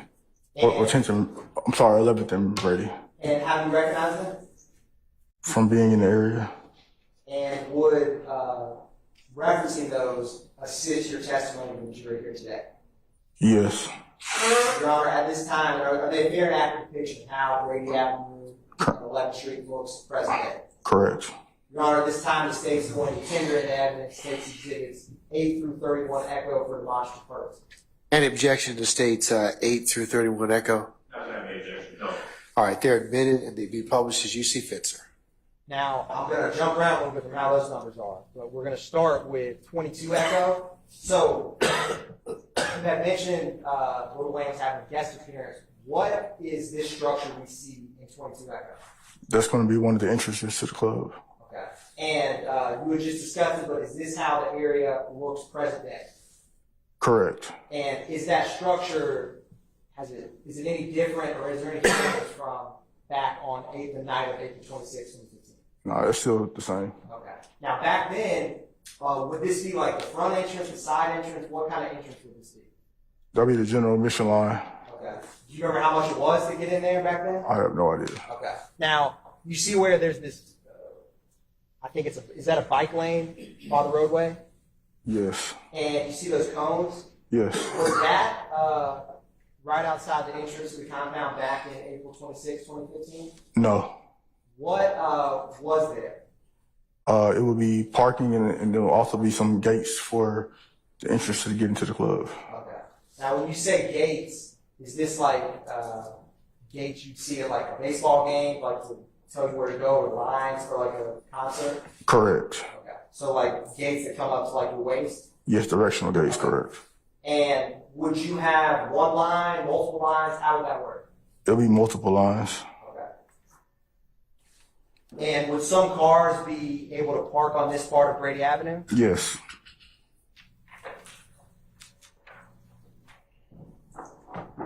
I'm going to show you 20 echo. Is this another view of the front entrance to the compound? Yes. Now, present day, well, I'll say back then, was that fence structure still there? Yes. And can you kind of explain, is the compound, is it an indoor, an outdoor? What is, if you were to walk, if I was to walk right through these doors, what would be behind on the other side? It'd be like a open area for like outside parties during the summertime. Okay. Was there any seating or anything back there? Yes, it was couches outside. And you see those numbers, 1008? Yes. What is that signal? That's the address for 1008 Brady Avenue. Okay. And I'm going to turn to 18 Echo. You see that building back behind the fence, kind of towards the left? Yes. What is that building? That's going to be the actual main part of the compound. Okay. And is this a closer in view of the front entrance to the compound? Correct. Now, will there be security at this part of the compound on April 26th? Correct. Would there be security at that VIP side entrance we talked about earlier? Yes. I'm turning to 24 Echo. Is this another view of looking down Brady Avenue? Yes, that's going to be correct. And is this looking towards, what's the first street you will reach if you were to, you see that car coming on the side frame? Yes, so that's going to be the corner of 11th and Brady. Okay. So from where you were stationed, how far close were you from the front entrance to the club? Approximately like 20 yards.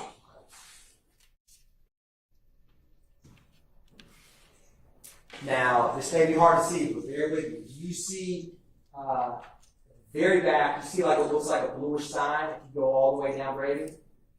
Yes. And can you point out for the jury kind of where that is and what I think, you tell me if I'm wrong, a stop sign? Yes, that's affirmative. That's going to be a stop sign at the intersection of Brady and 10th Street. Okay, so it goes 11th Street, 10th Street? Correct. Turning to 15 Echo, is this that area that you were stationed at that night? Or roughly? It's going to be the general area. Okay. And that's the compound on the right that we talked about? Yes. Now, back then, you see where it says opium on that building? Yes. What was that, is that part of the compound, or was it back on April 26, 2015? No, it was not part of the compound. Okay. 16E is zoomed in. If someone was coming through this VIP entrance you discussed, where would they go once they walk through that gate right there? There was two doors On the right or left? on the right-hand side. Okay. And where would security personnel be stationed for people entering the compound through this way? Right beyond them gates. Okay.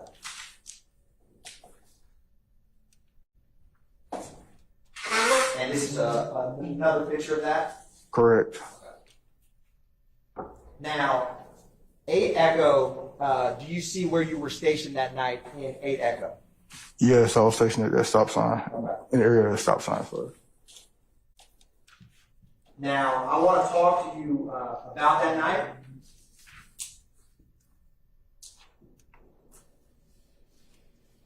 What time was the event supposed to start? Or what time was, Lil Wayne supposed to appear? I'm not sure on what time he was supposed to appear, but the club was open from 10 to 3. 10 to 3.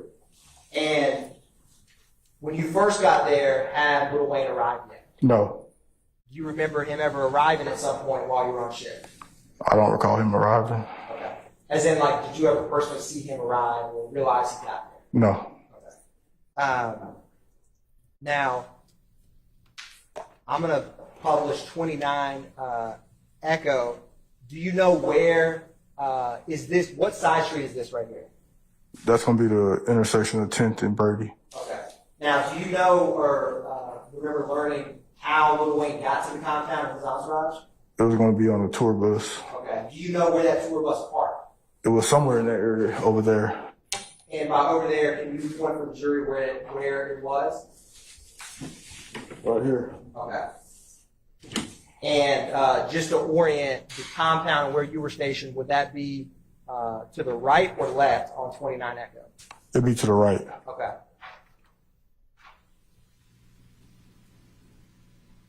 And when he got there, for some reason they could guess appearance, what part of the club would he come in? The VIP side. Okay. When he arrived and came in, did you, was there any issues when he got there? No. Okay. Was anyone threatening him or anything when he arrived? Not that I can recall. Okay. Now, where you were stationed, what was the crowd like that night while you were on shift? It was steady busy. It was just a lot going on, but it was calm for the most part. And was it comparative, size-wise, was the crowd average, larger, smaller than normal nights you worked at the compound? It was a little above average. And were people clamoring to get in or jumping over fences? What was it like for people waiting to go inside? Oh, it was calm. Everybody was just trying to basically get inside the club. Okay. From when your shift first started, did you have any issues at the beginning part of your shift with any patrons? No. Did that ever change? Yes. I'm going to publish 11 Echo. Was there ever a part in the night, or can you tell the jury what happened while you were working at corner of 11th Avenue and Brady on April 26th? What happened? Okay. While working that night between, I want to say approximately 2:30, 3 o'clock time frame, we observed a group of males, about 25, 30 males, loitering in the area of 11th and Brady right there. We basically told the male they had to leave. When the artist came out, I guess they got word somehow, not sure how, that he was. I stated objection. Okay. Now, we're gonna break this down. Right? Gotcha. So, can you show the jury where it was that you first saw this group of 25 to 30 males you just described? It was going to be at the corner of 11th and Brady. Right up here. And where were you stationed roughly when you first saw them? In the same vicinity. Okay. What first drew your attention to this group of males? Basically, they were just hanging out on the corner, and we saw them, and it was just, it just looked out of, it wasn't ordinary, basically, put like that. Now, do large groups usually appear at the club that time of night? No, What time was it again that the club closed? at 3. Okay. And in that group, was it females, males, a mixture? I just recall males. Okay. And what do you remember them doing, like you first see them? After seeing them, what are they doing? After we initially told them to leave the location, when they started running towards the area where the tour bus was, they were basically just yelling, basically. And when you say we, was there other APD officers nearby you? Correct. Okay. Now, when you say they were yelling, like, what were they doing? They were just yelling at them. I'm not exactly 100% sure on what they were yelling as far as all of them, but they were just being, basically just going on, ranting and raving, I guess you want to say. Okay. Now, when you all officers approached them, where were you trying to get them to go, or? We were trying to get them to go back towards 11th Street. Okay. What direction were they heading towards? At the time when we tried to get them to go back towards 11th Street, they were going towards 10th Street. Okay. And when you said raining and raving, what makes you say that? Like, what were they doing to? Yeah. Can you explain that a little more? Basically, they was just like, not ranting and raving. No. It was like, I'm going to object to cause of speculation and ask an answer. Your Honor? I will respond. Hold on a second, sir.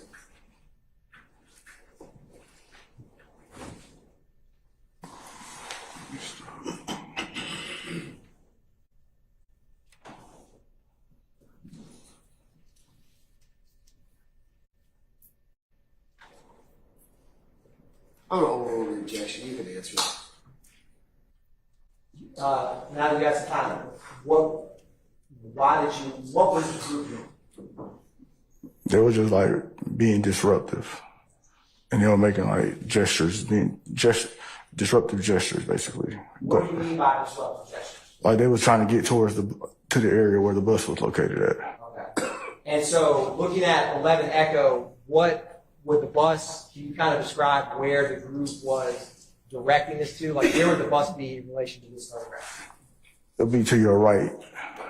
And I'm gonna, 11 Echo, so did you recognize anyone in that group? Yes, at the time I recognized Pee Wee.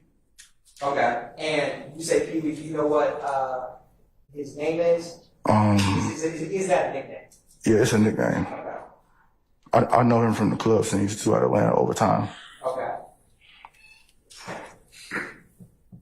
What was who you knew was Pee Wee doing when you saw him? He was basically the leader of the group. He was in the front yelling out obscene. Objection to any hearsay. Your Honor, I have a response to that. Yes, sir. So, Your Honor, what SPO, it's a co-conspirator statement. I'm happy to approach the bench if I need to. Now, what's your approach? Okay.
Want me to read that last? You know, That would be fantastic, Ms. Weaver, if you have that. yeah. For the objection. The question was, what was who you knew as Pee-wee during when you saw him? Answer, he was basically the leader of the group. He was in the front yelling obscene, and then it was the objection. You didn't finish. Okay, that's to the objection.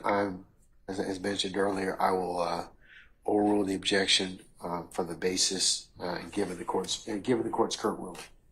Thank you, Your Honor. And I'll give you continuing objection.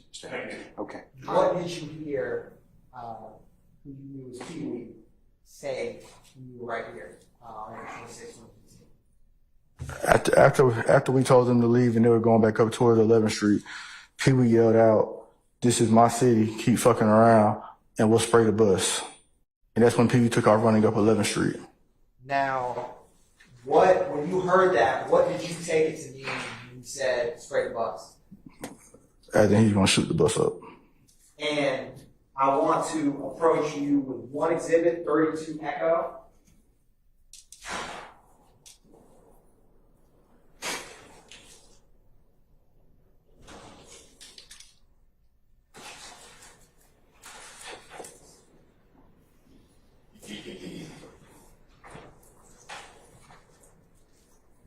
Your Honor, I show this to defense counsel. I'm handing the witness what's been marked as 32 Echo. Correct. Do you recognize or take a look at that? And what is 32 Echo? It's gonna be Pee-wee And how do you recognize him? from the club scene in Atlanta. Is it a fair and accurate depiction of how he looks? Correct. Your Honor, at this time of the statement was the tender and the evidence 32 Echo. Any objection to 32 Echo? No, sir. All right, 32 Echo is admitted to be published as you see fit. Thank you, Your Honor. Publishing 32 Echo, is this who you knew as Pee-wee? Correct. Okay. Is his name Jimmy Winfrey? Do you know that? Yes, that's correct. Jimmy Winfrey's. And when he made the statement about spraying the bus, how far away from you was he? Probably about like 10 feet away. Okay. Did he say it quietly, loudly, softly? How did he say it? He yelled it out loud.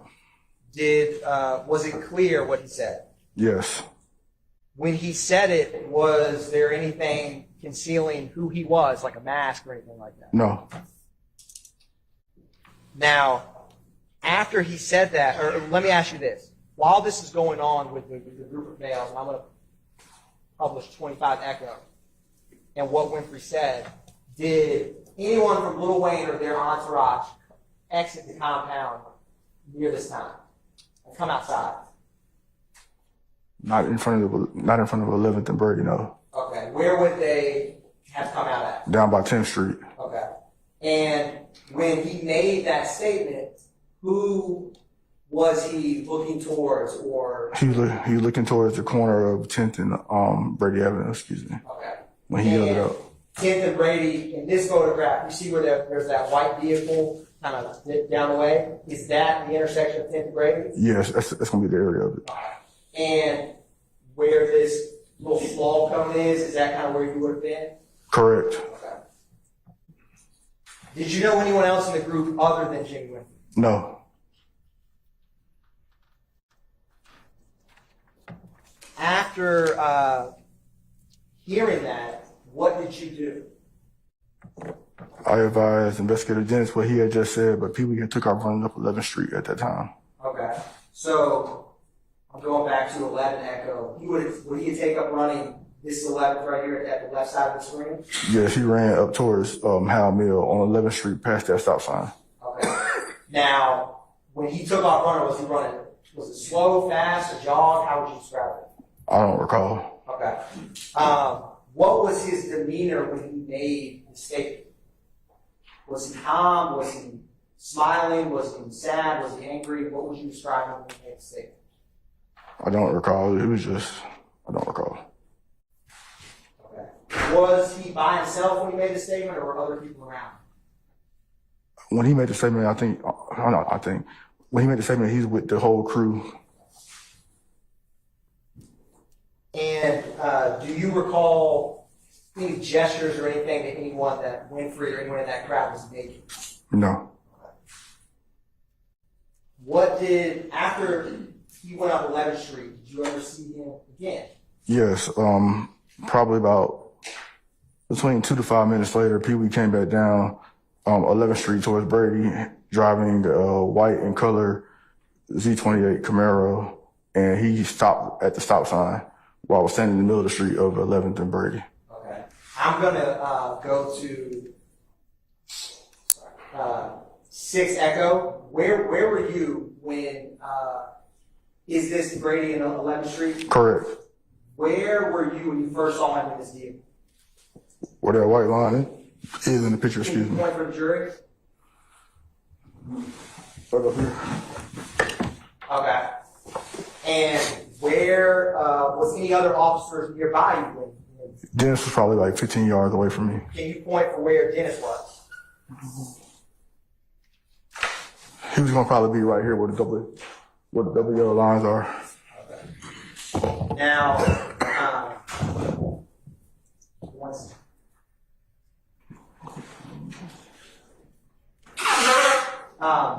I want to also approach you with one more photograph.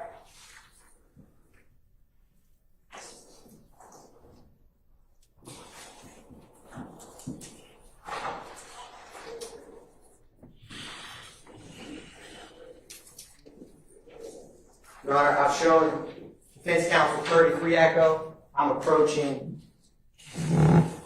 Senior Patrol Officer Finney. Can you take a look at that? Do you recognize that? Yes, that's gonna be a white and color Z28 Camaro. Okay. And is it a fair and accurate depiction of how that vehicle that you saw looked on April 26, 2015? Correct. Your Honor, the state's going to tender for demonstrative purposes 33 Echo. Any objection to 33 Echo, gentlemen? No objection.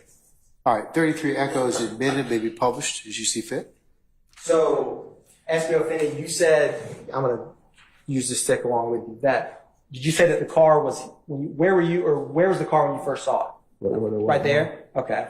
I'm going to publish 33 Echo. I'm going to give this back to you. Is that vehicle look like the car that Jay Wintry was in that night when you saw him? Correct. And when you saw him, I'm going to go back to 6 Echo. How much time had passed since he ran up 11th Street when you saw him in that car? Like, was it minutes? Was it hours? It was between 2 to 5 minutes. Okay. And when you saw him, what if I am you? Is the car coming on my right side or left side? I was on the I was standing in the middle of the street, so I was going to be on the driver's side. Okay. What I'm going to do is, Your Honor, I have what I'm going to mark as 6 Echo Alpha. It is the exact same photograph as what's published on the screen. 6 Echo. I'm going to have SBO draw.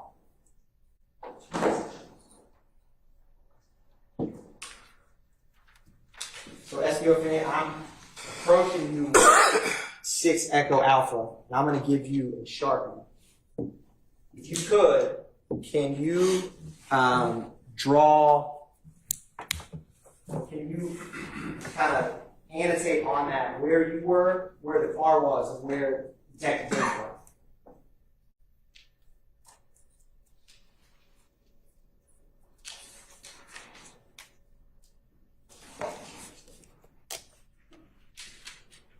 And is that 6 Echo Alpha that you're writing on, is that, other than your writing, the same photograph as 6 Echo as published on the screen? Correct. Okay.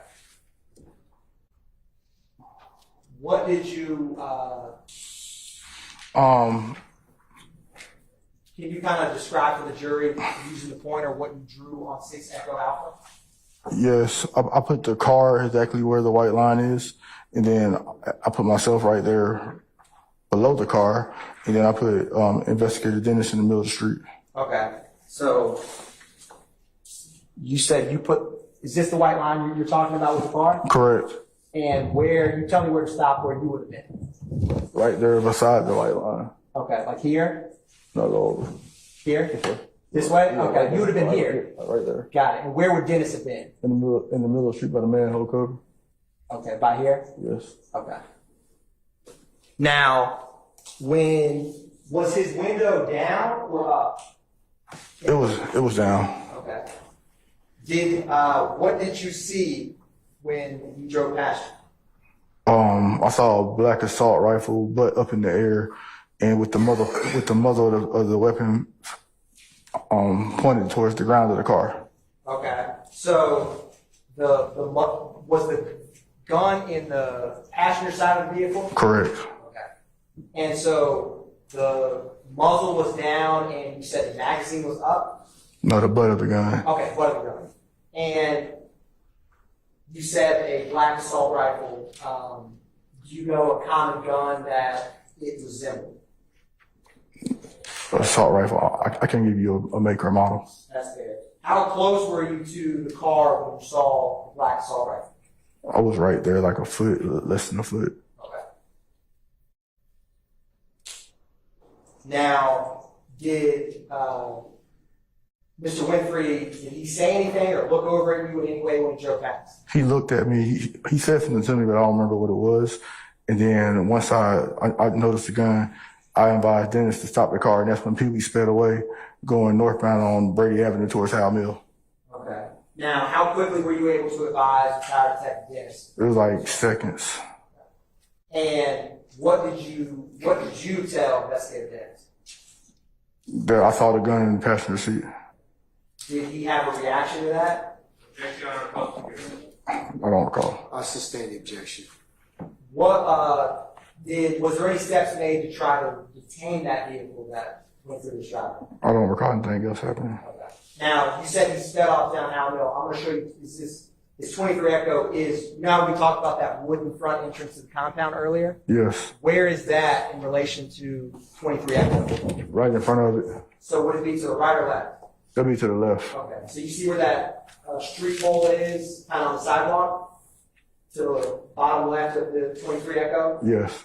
Is the compound with the two doors, the wood structure, is that to the left? Yes. It's going to be to the left-hand side of it. And after he drove by you with the assault rifle, he traveled North on Brady. northbound? Yes. And does Brady Avenue, as it currently does back then, have this kind of curve around? Correct. And it runs into Howell Mill. Okay.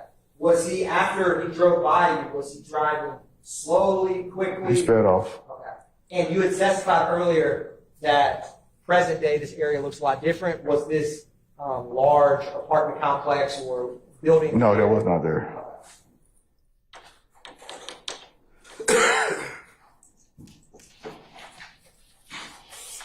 Now, you stated earlier that you had been working at the compound. Well, how many years roughly were you working at the compound before April 26, 2015? Like 2 years, 5 years, 10 years? Probably about 5. Okay. And you had been working there a couple times a month? Correct. Okay. How many times in that span have you ever witnessed someone with an automatic weapon? Never.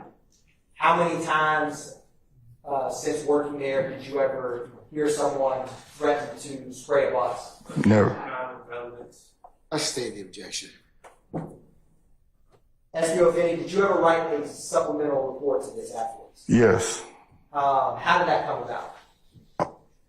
After basically 30 days that went by, I was called about the incident, and they advised me to do a supplemental report to what I saw that day, and that's how the report came about.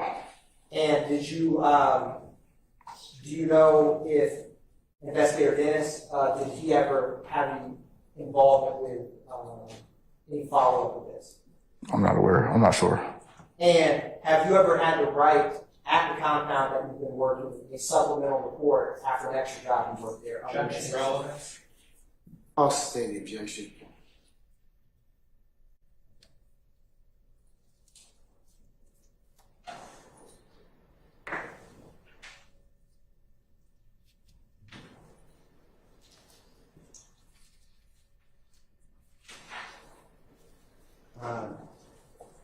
So in present day, or let me ask you this.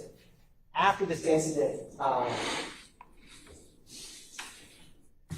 do you view what that night present? Like how were your nerves during this? Your Honor, relevant I stated objection.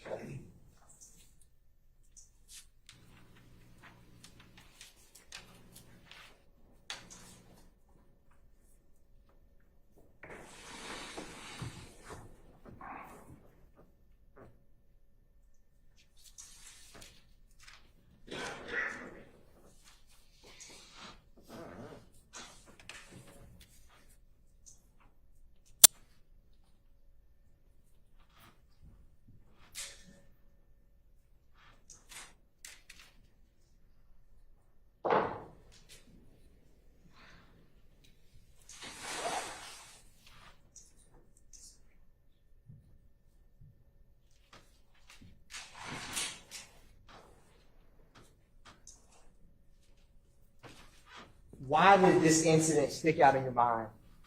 Objection is relevant. Also facts, not evidence. I stated objection. Do you have some memory of what happened that night at the event? Objection, Your Honor. Bolstering self-serving and he's just testifying. Overruled, sir. Yes, I have. I mean, the biggest thing about that whole situation was the gun being in the car and all them guys on the corner on loitering. And other than, compared to other nights you worked at the compound, why does it stick out to you? Because they could have went south if we weren't out there. No further questions at this time. Thank you, Senior Patrol Officer. Ladies and gentlemen, before we have any further examination, how about we take some lunch?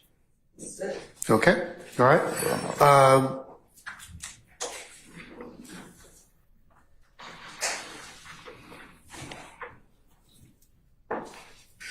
All right, ladies and gentlemen, how about we come back for 1:45? All right. Let's do that. We'll be in recess until 1:45, and we'll come and get you and continue with our examination. All right. Okay. All rise.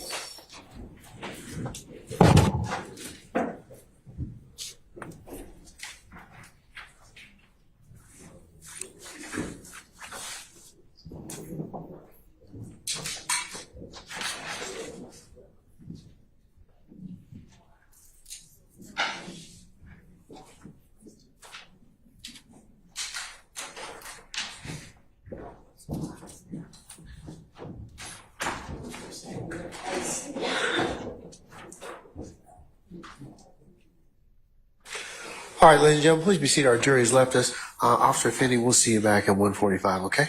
All right. Thank you, sir. Don't discuss your testimony with anybody except the attorneys in this case, all right? Okay?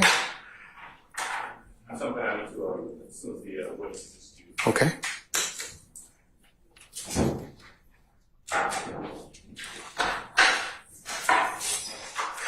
All right, our witness has left us. Yes, sir. Judge, I'm going to make an objection. I'm objecting to the both the question and the response.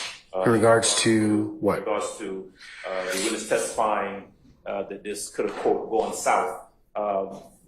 It goes to future dangerousness. I think that's impermissible. I would ask that last question and response be struck, and also that a curative instruction be given to the jury to disregard that statement and not consider it in any way in their deliberations. All right. Your Honor, SPO Finney is the sole witness who heard Jimmy Winfrey, to the state's knowledge, make this statement of spraying the bus. Furthermore, he is the witness who saw him with an assault rifle a couple minutes later. So his credibility as the single eyewitness is paramount to if the jury believes that Jimmy Winfrey made that comment and had an assault rifle in that vehicle. There's obviously other evidence, other witnesses that will come about that Jimmy Winfrey in fact did spray up the bus in that vehicle with an assault rifle. But all that aside, his credibility and the reason that the state asked that question is why does it stick out to him 9 years later?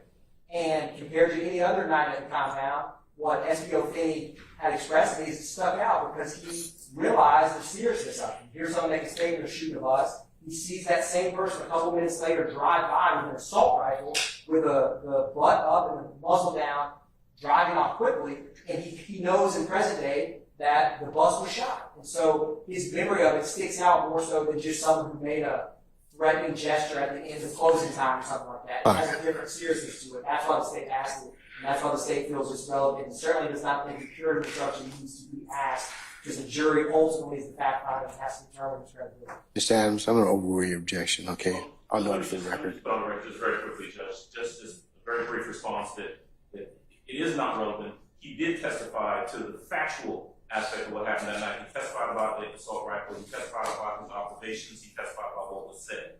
There is no necessity. There's no relevance to the jury hearing this officer's testimony and speculation about the fact that his quote could have gone south. It does, in fact, go to future dangerousness. It doesn't go to future dangerous, sir. I disagree with you about that. I just said, other than in a death penalty case, that type of statement is not relevant. Certainly not in this set of circumstances. So I would renew my objection, and I would ask for a curative instruction after his question and statement be struck. All right, I'm going to overrule your objection, sir, and your request. I'll note it for the record, and we'll go ahead and continue our examination of Officer Finney when we get back. Okay? All right. Enjoy your lunch. We'll see you in about an hour.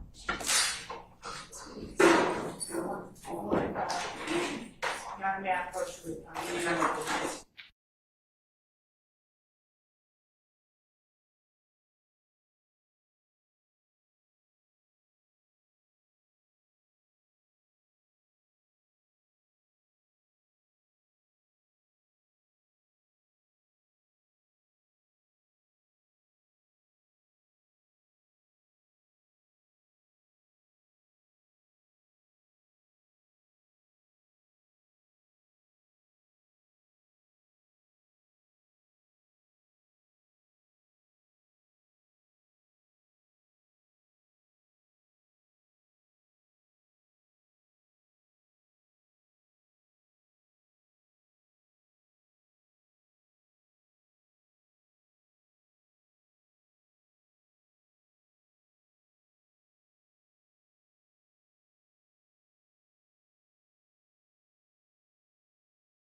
Yeah, Mr. Shart's up back there.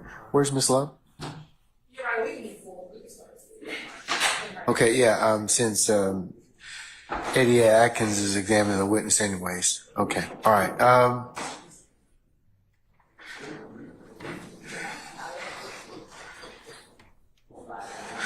Okay, councils, I'm going to call for our jurors in just a minute. Let me go ahead and just put a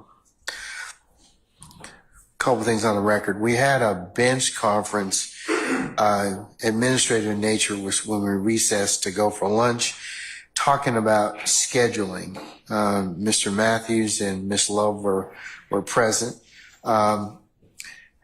Matthews, I'll let you add anything or delete or recommend any deletions to my message, but we talked about basically the scheduling of witnesses for today, tomorrow, and possibly some hearing some motions, depending upon how the schedule went. Sir, anything else to add? No, Your Honor. All right. I'm going to call for our jurors and just, I need to cover something with them about their pay. It was very important to them. And then at that point in time, we'll call back our witness and continue, okay? All right. So, Sergeant Ingram, if you summon our jurors, please.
All right, thank you, Sergeant Ingram. Ladies and gentlemen, please be seated.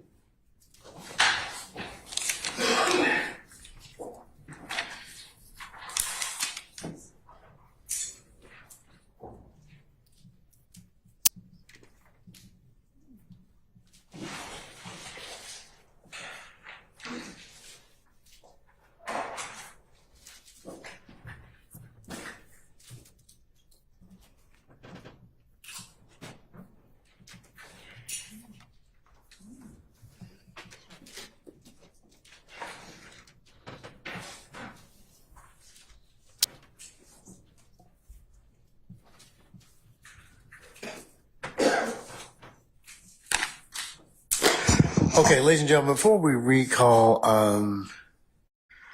Senior Patrol Officer Finney, let me go ahead and cover a topic that is very important and near and dear to your heart, a dirty five-letter word, money, okay?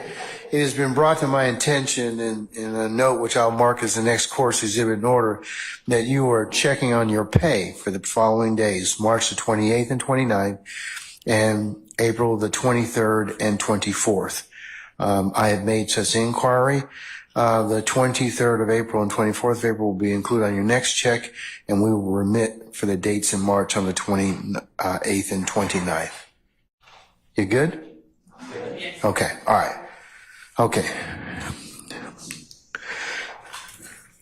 One of your members asked about for the next couple of weeks coming through the middle of May, I haven't given you the exact dates as of yet, other than this Friday, of course. Thursday and Friday, we will have some administrative days.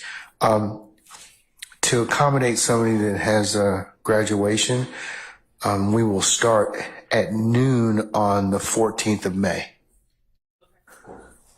Noon on the 14th. Will that be sufficient? Yes. Okay. All right. Okay. So right now that's the administrator that I have. I'll take up any further questions you all as a group may have at the conclusion of today. Okay. Fair enough? All right. Okay. Okay. Now back to our regularly scheduled programming. All right. If we can go ahead and reschedule or call in Senior Patrol Officer Finney, please. Yes, Your Honor. All right.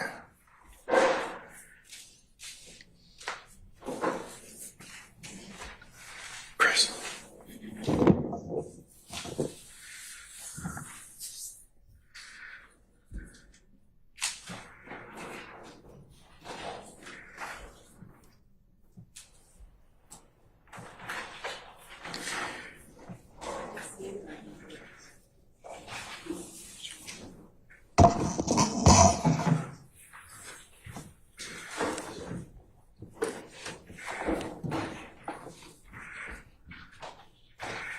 Okay, before we begin, councils, let me just remind you, since I get a lot of requests for your audible and people listen, state if you could make sure, and the defense as well, gentlemen and ladies, if you could speak directly in your microphones, that would be greatly appreciated. All right? So, Cross. Yes, Mr. Adams, go right ahead, sir.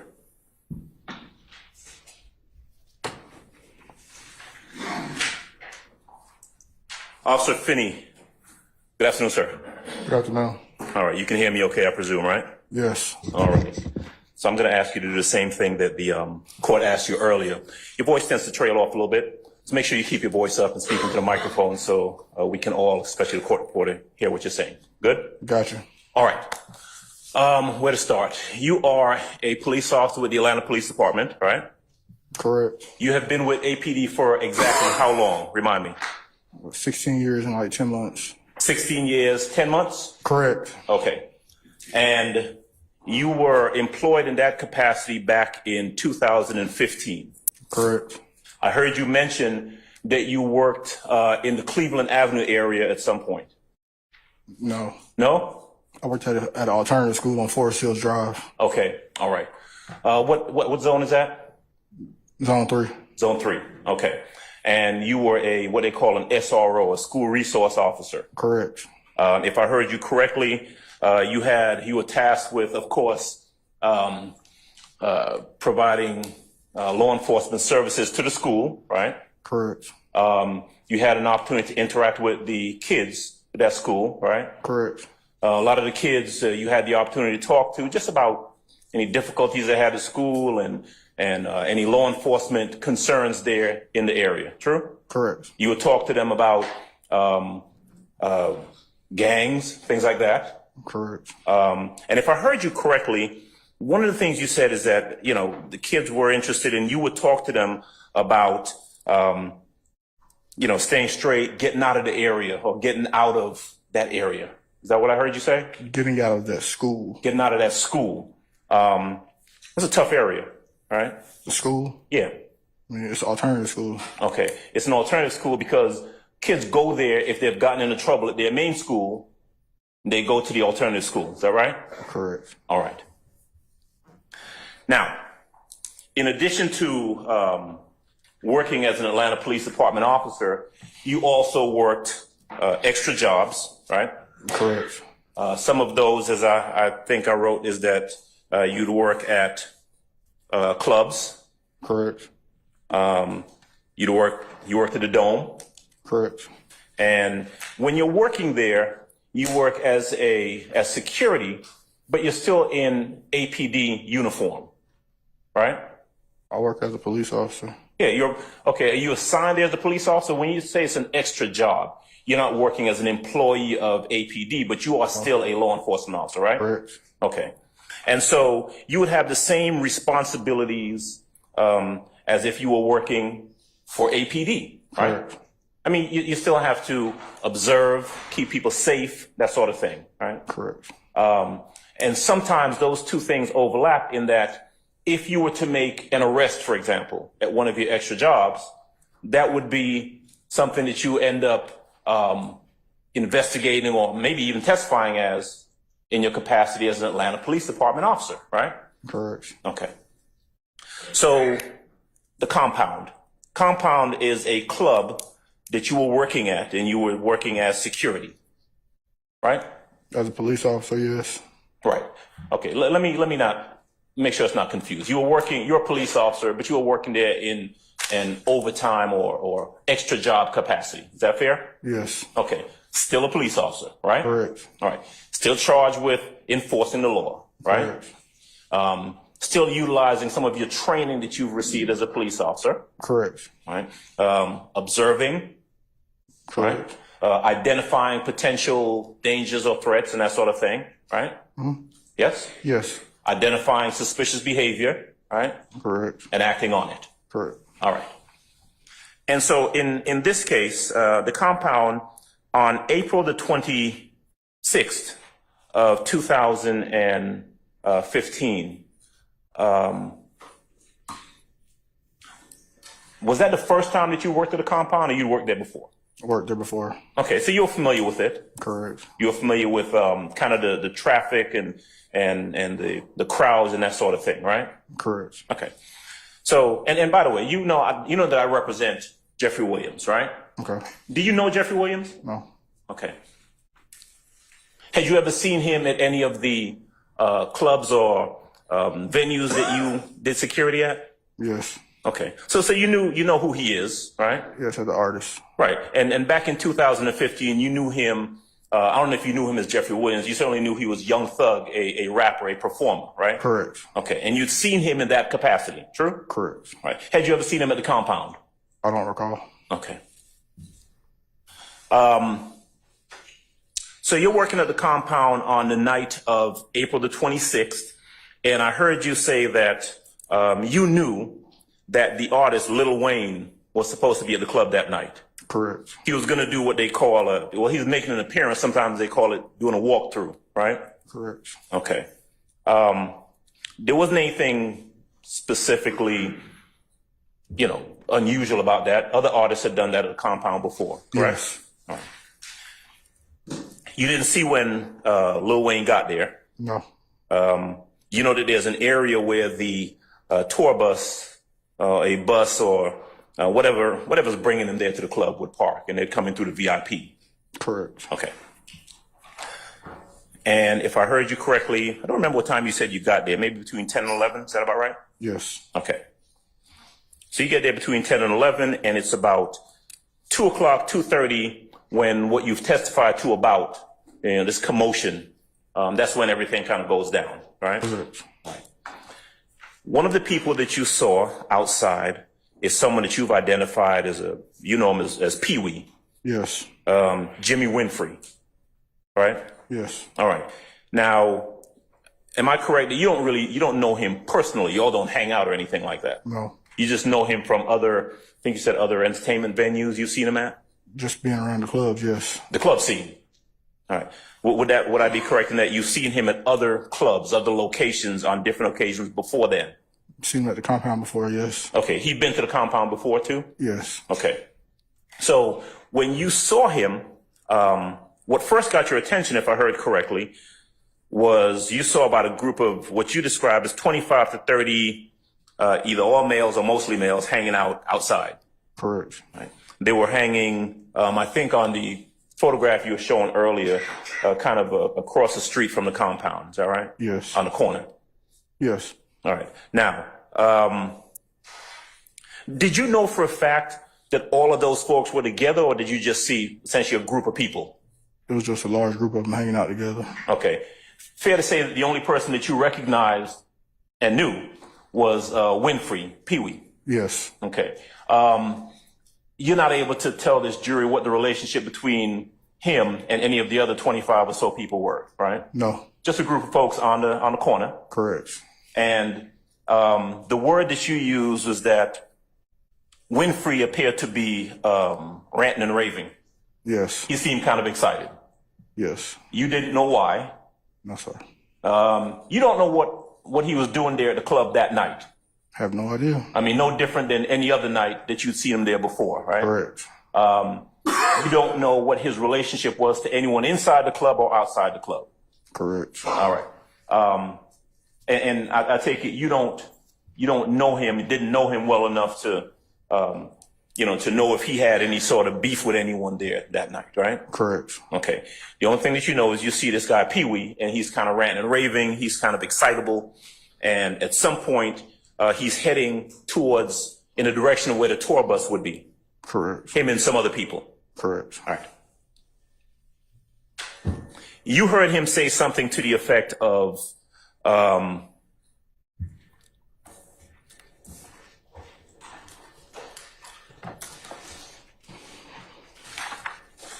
this my city, keep fucking around, I'll spray the bus. Correct.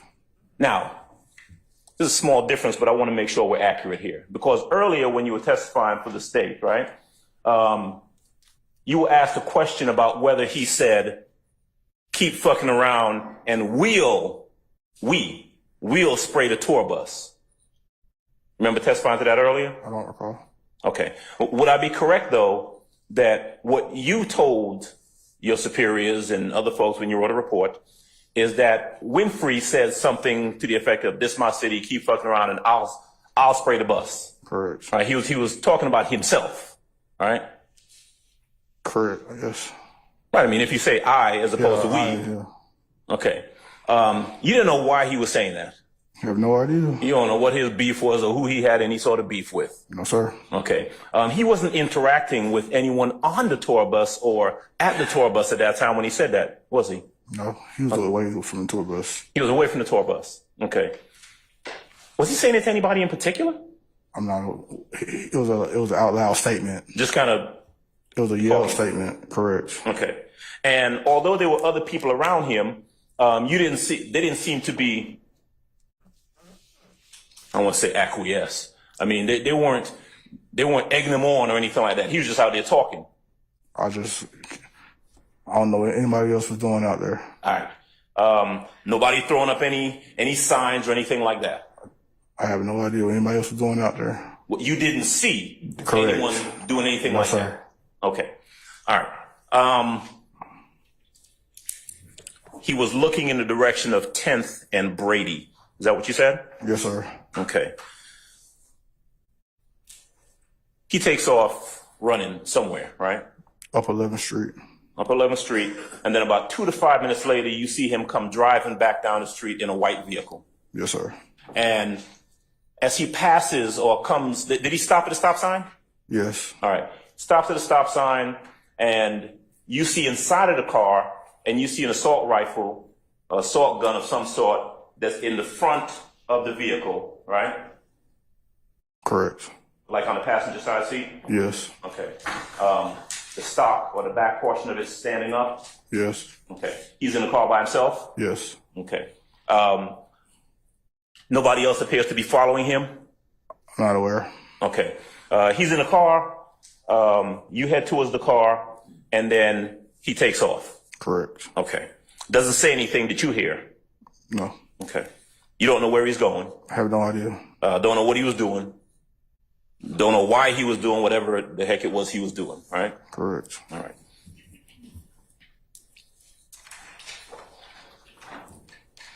right. But you thought that was kind of odd. Correct.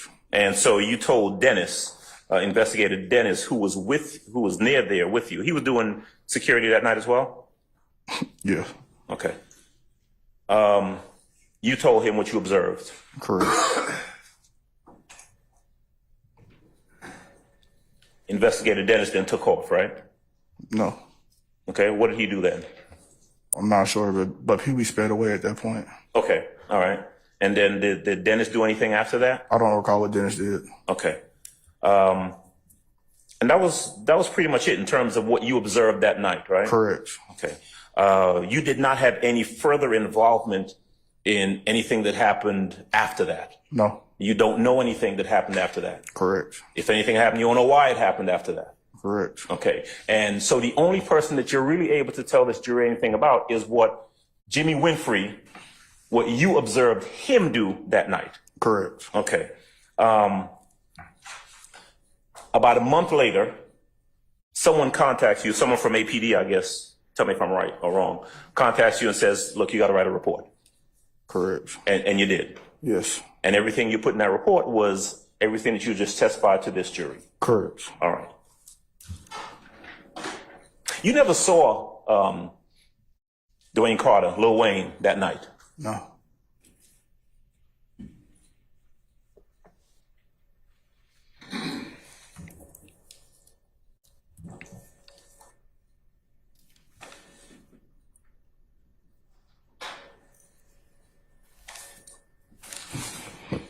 Did you have any interaction with the tour bus or the driver of the tour bus or anything No. like that? No?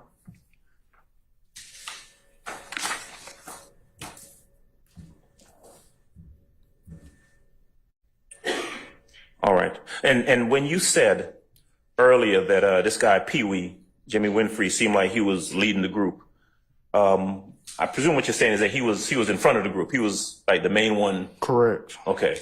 You didn't see him telling anybody else to do anything, did you? No. Okay. And that's it, right? That's pretty much what you saw that night. Correct. Okay.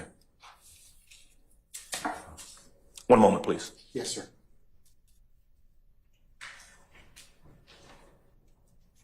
All right. Thank you, Judge. That's all. All right. You move forward. All right, Mr. Sharp. Thank you, Your Honor.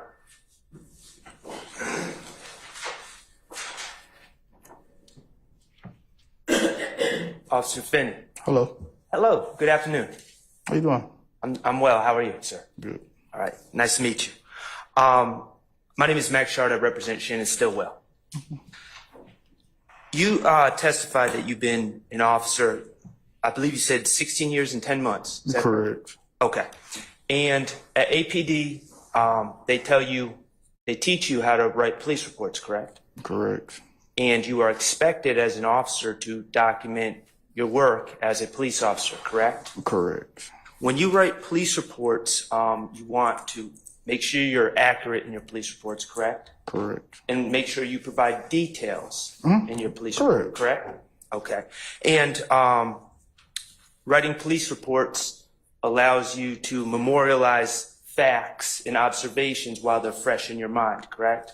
Correct. For instance, today we are asking you, the lawyers are asking you about something that happened 9 years ago, right? Yes.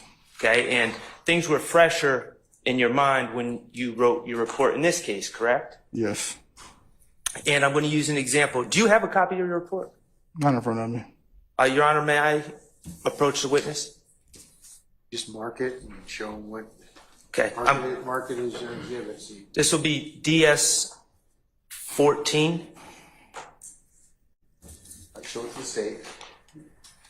I'm not doing anything. I'm just having a Okay. Is this the report you wrote? Correct. Okay. Now, I'm going to use an example.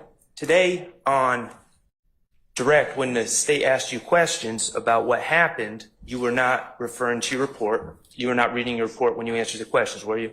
Correct. Okay. And you erroneously said that Jimmy Winfrey said, "This is my city, keep fucking around, we'll spray the bus." That's what you testified to, correct? Objection, Your Honor. I'll defer to Ms. Weaver. I don't remember that characterization of Weaver. The mischaracterization of evidence states objection. It's not. I'll sustain the objection. The jury will just be instructed to remember what they heard. But upon reviewing your report, you have your report in front of you, you can tell the jury that in fact he said, "This is my city, keep fucking around, I'll spray the bus." Correct? Correct. And that's actually what was said, correct? Correct. Okay. So you were able, because you wrote a report, you were able to make sure your testimony in court was accurate and correct. All right? Correct. All right. Now, I just want to ask about Mr. Jimmy Winfrey. You recognized him? Yes, Okay. And Mr. Adams clarified about whether he was not telling anyone to do anything, correct? I In that say group? that. Yes, I cannot say that. Okay. Did he appear intoxicated to you? I don't recall. Okay, fair. And you indicated that he was making gestures, Jimmy Winfrey was making gestures, correct? Correct. But you did not observe other people making gestures. I don't recall. Okay. And when you saw Jimmy Winfrey in that white Camaro Z28 a few minutes later, he was riding by himself, correct? Correct. And you observed a gun in the car with him, correct? Correct. Okay. And you did not notice any other cars that appeared to be riding in tandem with him, did you? Correct. And you didn't know anything like that in your report, did you? Okay. I have nothing further. Thank you. Thank you, sir. Anyone else? Yes, Mr. Matthews. Investigator Finney, just have one or two questions for you. Microphone, please. Yes, sir. Investigator Finney, I just have one or two questions. Good afternoon, sir. How are you today? How are you doing? Doing well, thank you. Is this the first time that you've testified in court on this case? Yes. Okay, that's all I have. Thank you. Anyone else? Any redirect? Yes, Your Honor.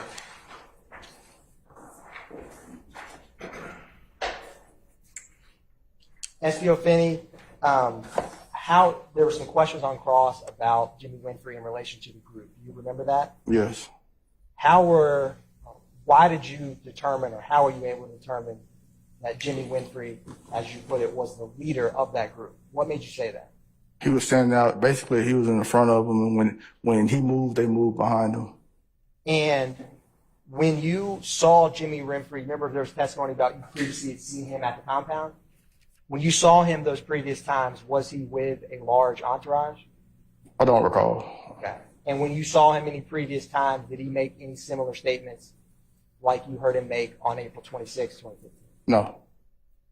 If you go up 11th Street, is there any spot where you could park your car up there? Yes. And there was some testimony on cross about who did he make this comment towards. Do you recall that? Yes. Was there any other tour buses other than the tour buses of Little Wayne in that vicinity when he made the comment to spray the bus? No. And do you remember there's some questions about what he was doing before or after, or what his interaction was with people in the group? Correct. Do you know who he spoke with before you saw him outside the compound that night? No. Do you know who he spoke with after? No.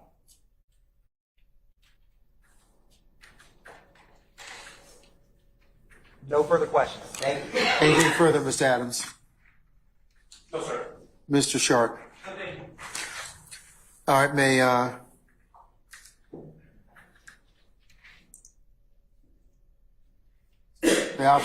Senior Officer Finney be permanently or temporarily excused as a witness? He may be permanently excused. All right, Officer Finney, I'm going to permanently excuse you as a witness. Thank you for being patient with us today. You're free to go about your usual duties and navigation. Just don't discuss your testimony with anybody except the attorneys in this case, okay? Yes, sir. Thank you, sir.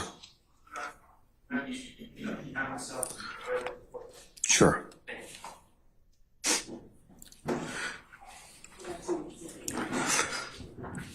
You have to mark it. You have to mark it. I marked it as,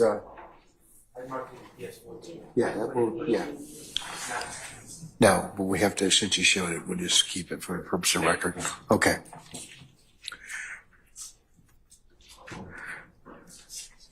All right. State, call your next witness. Yes, Your Honor. The state calls Ms. Sharon Latner to the stand. All right, some of Ms. Latner's, please.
Ms. Latters, good afternoon again. Madam, if you could please approach the witness stand. Turn and face Sergeant Ingram, sworn as a witness again, please.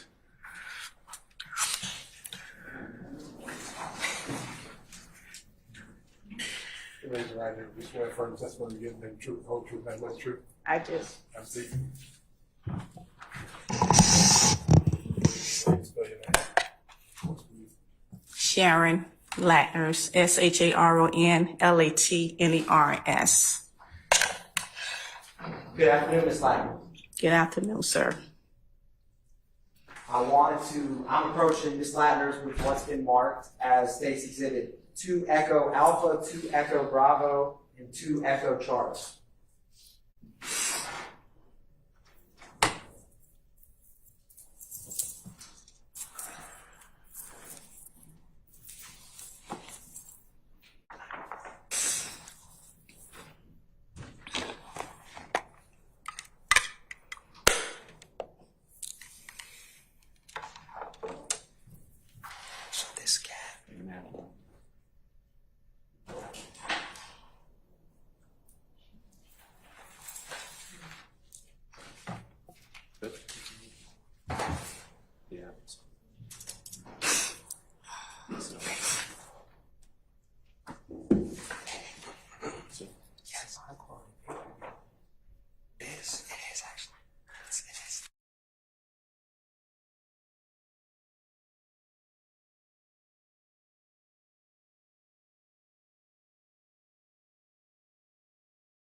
Ms. Lattner, I'm going to hand you these 3 exhibits.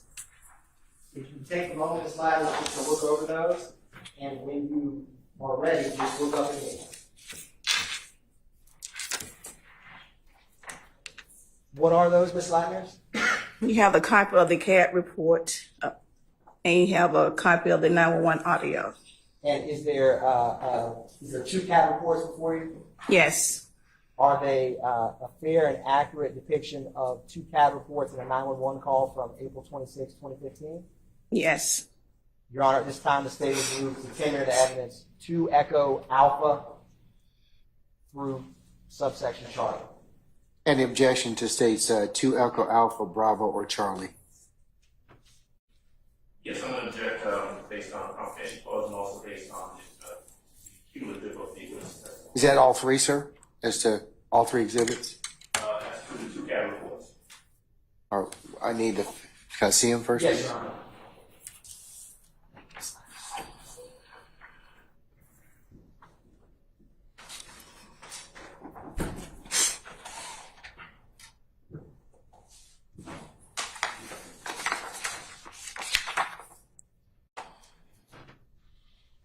Mr. Adams, from the 2 CAD reports are 2 Echo Alpha and Bravo. Is that correct?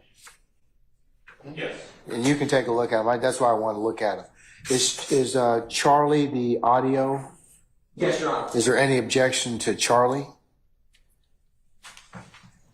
Yeah, I'm going to have the same objection. Okay. Yes, objection to Okay. and confidential clause.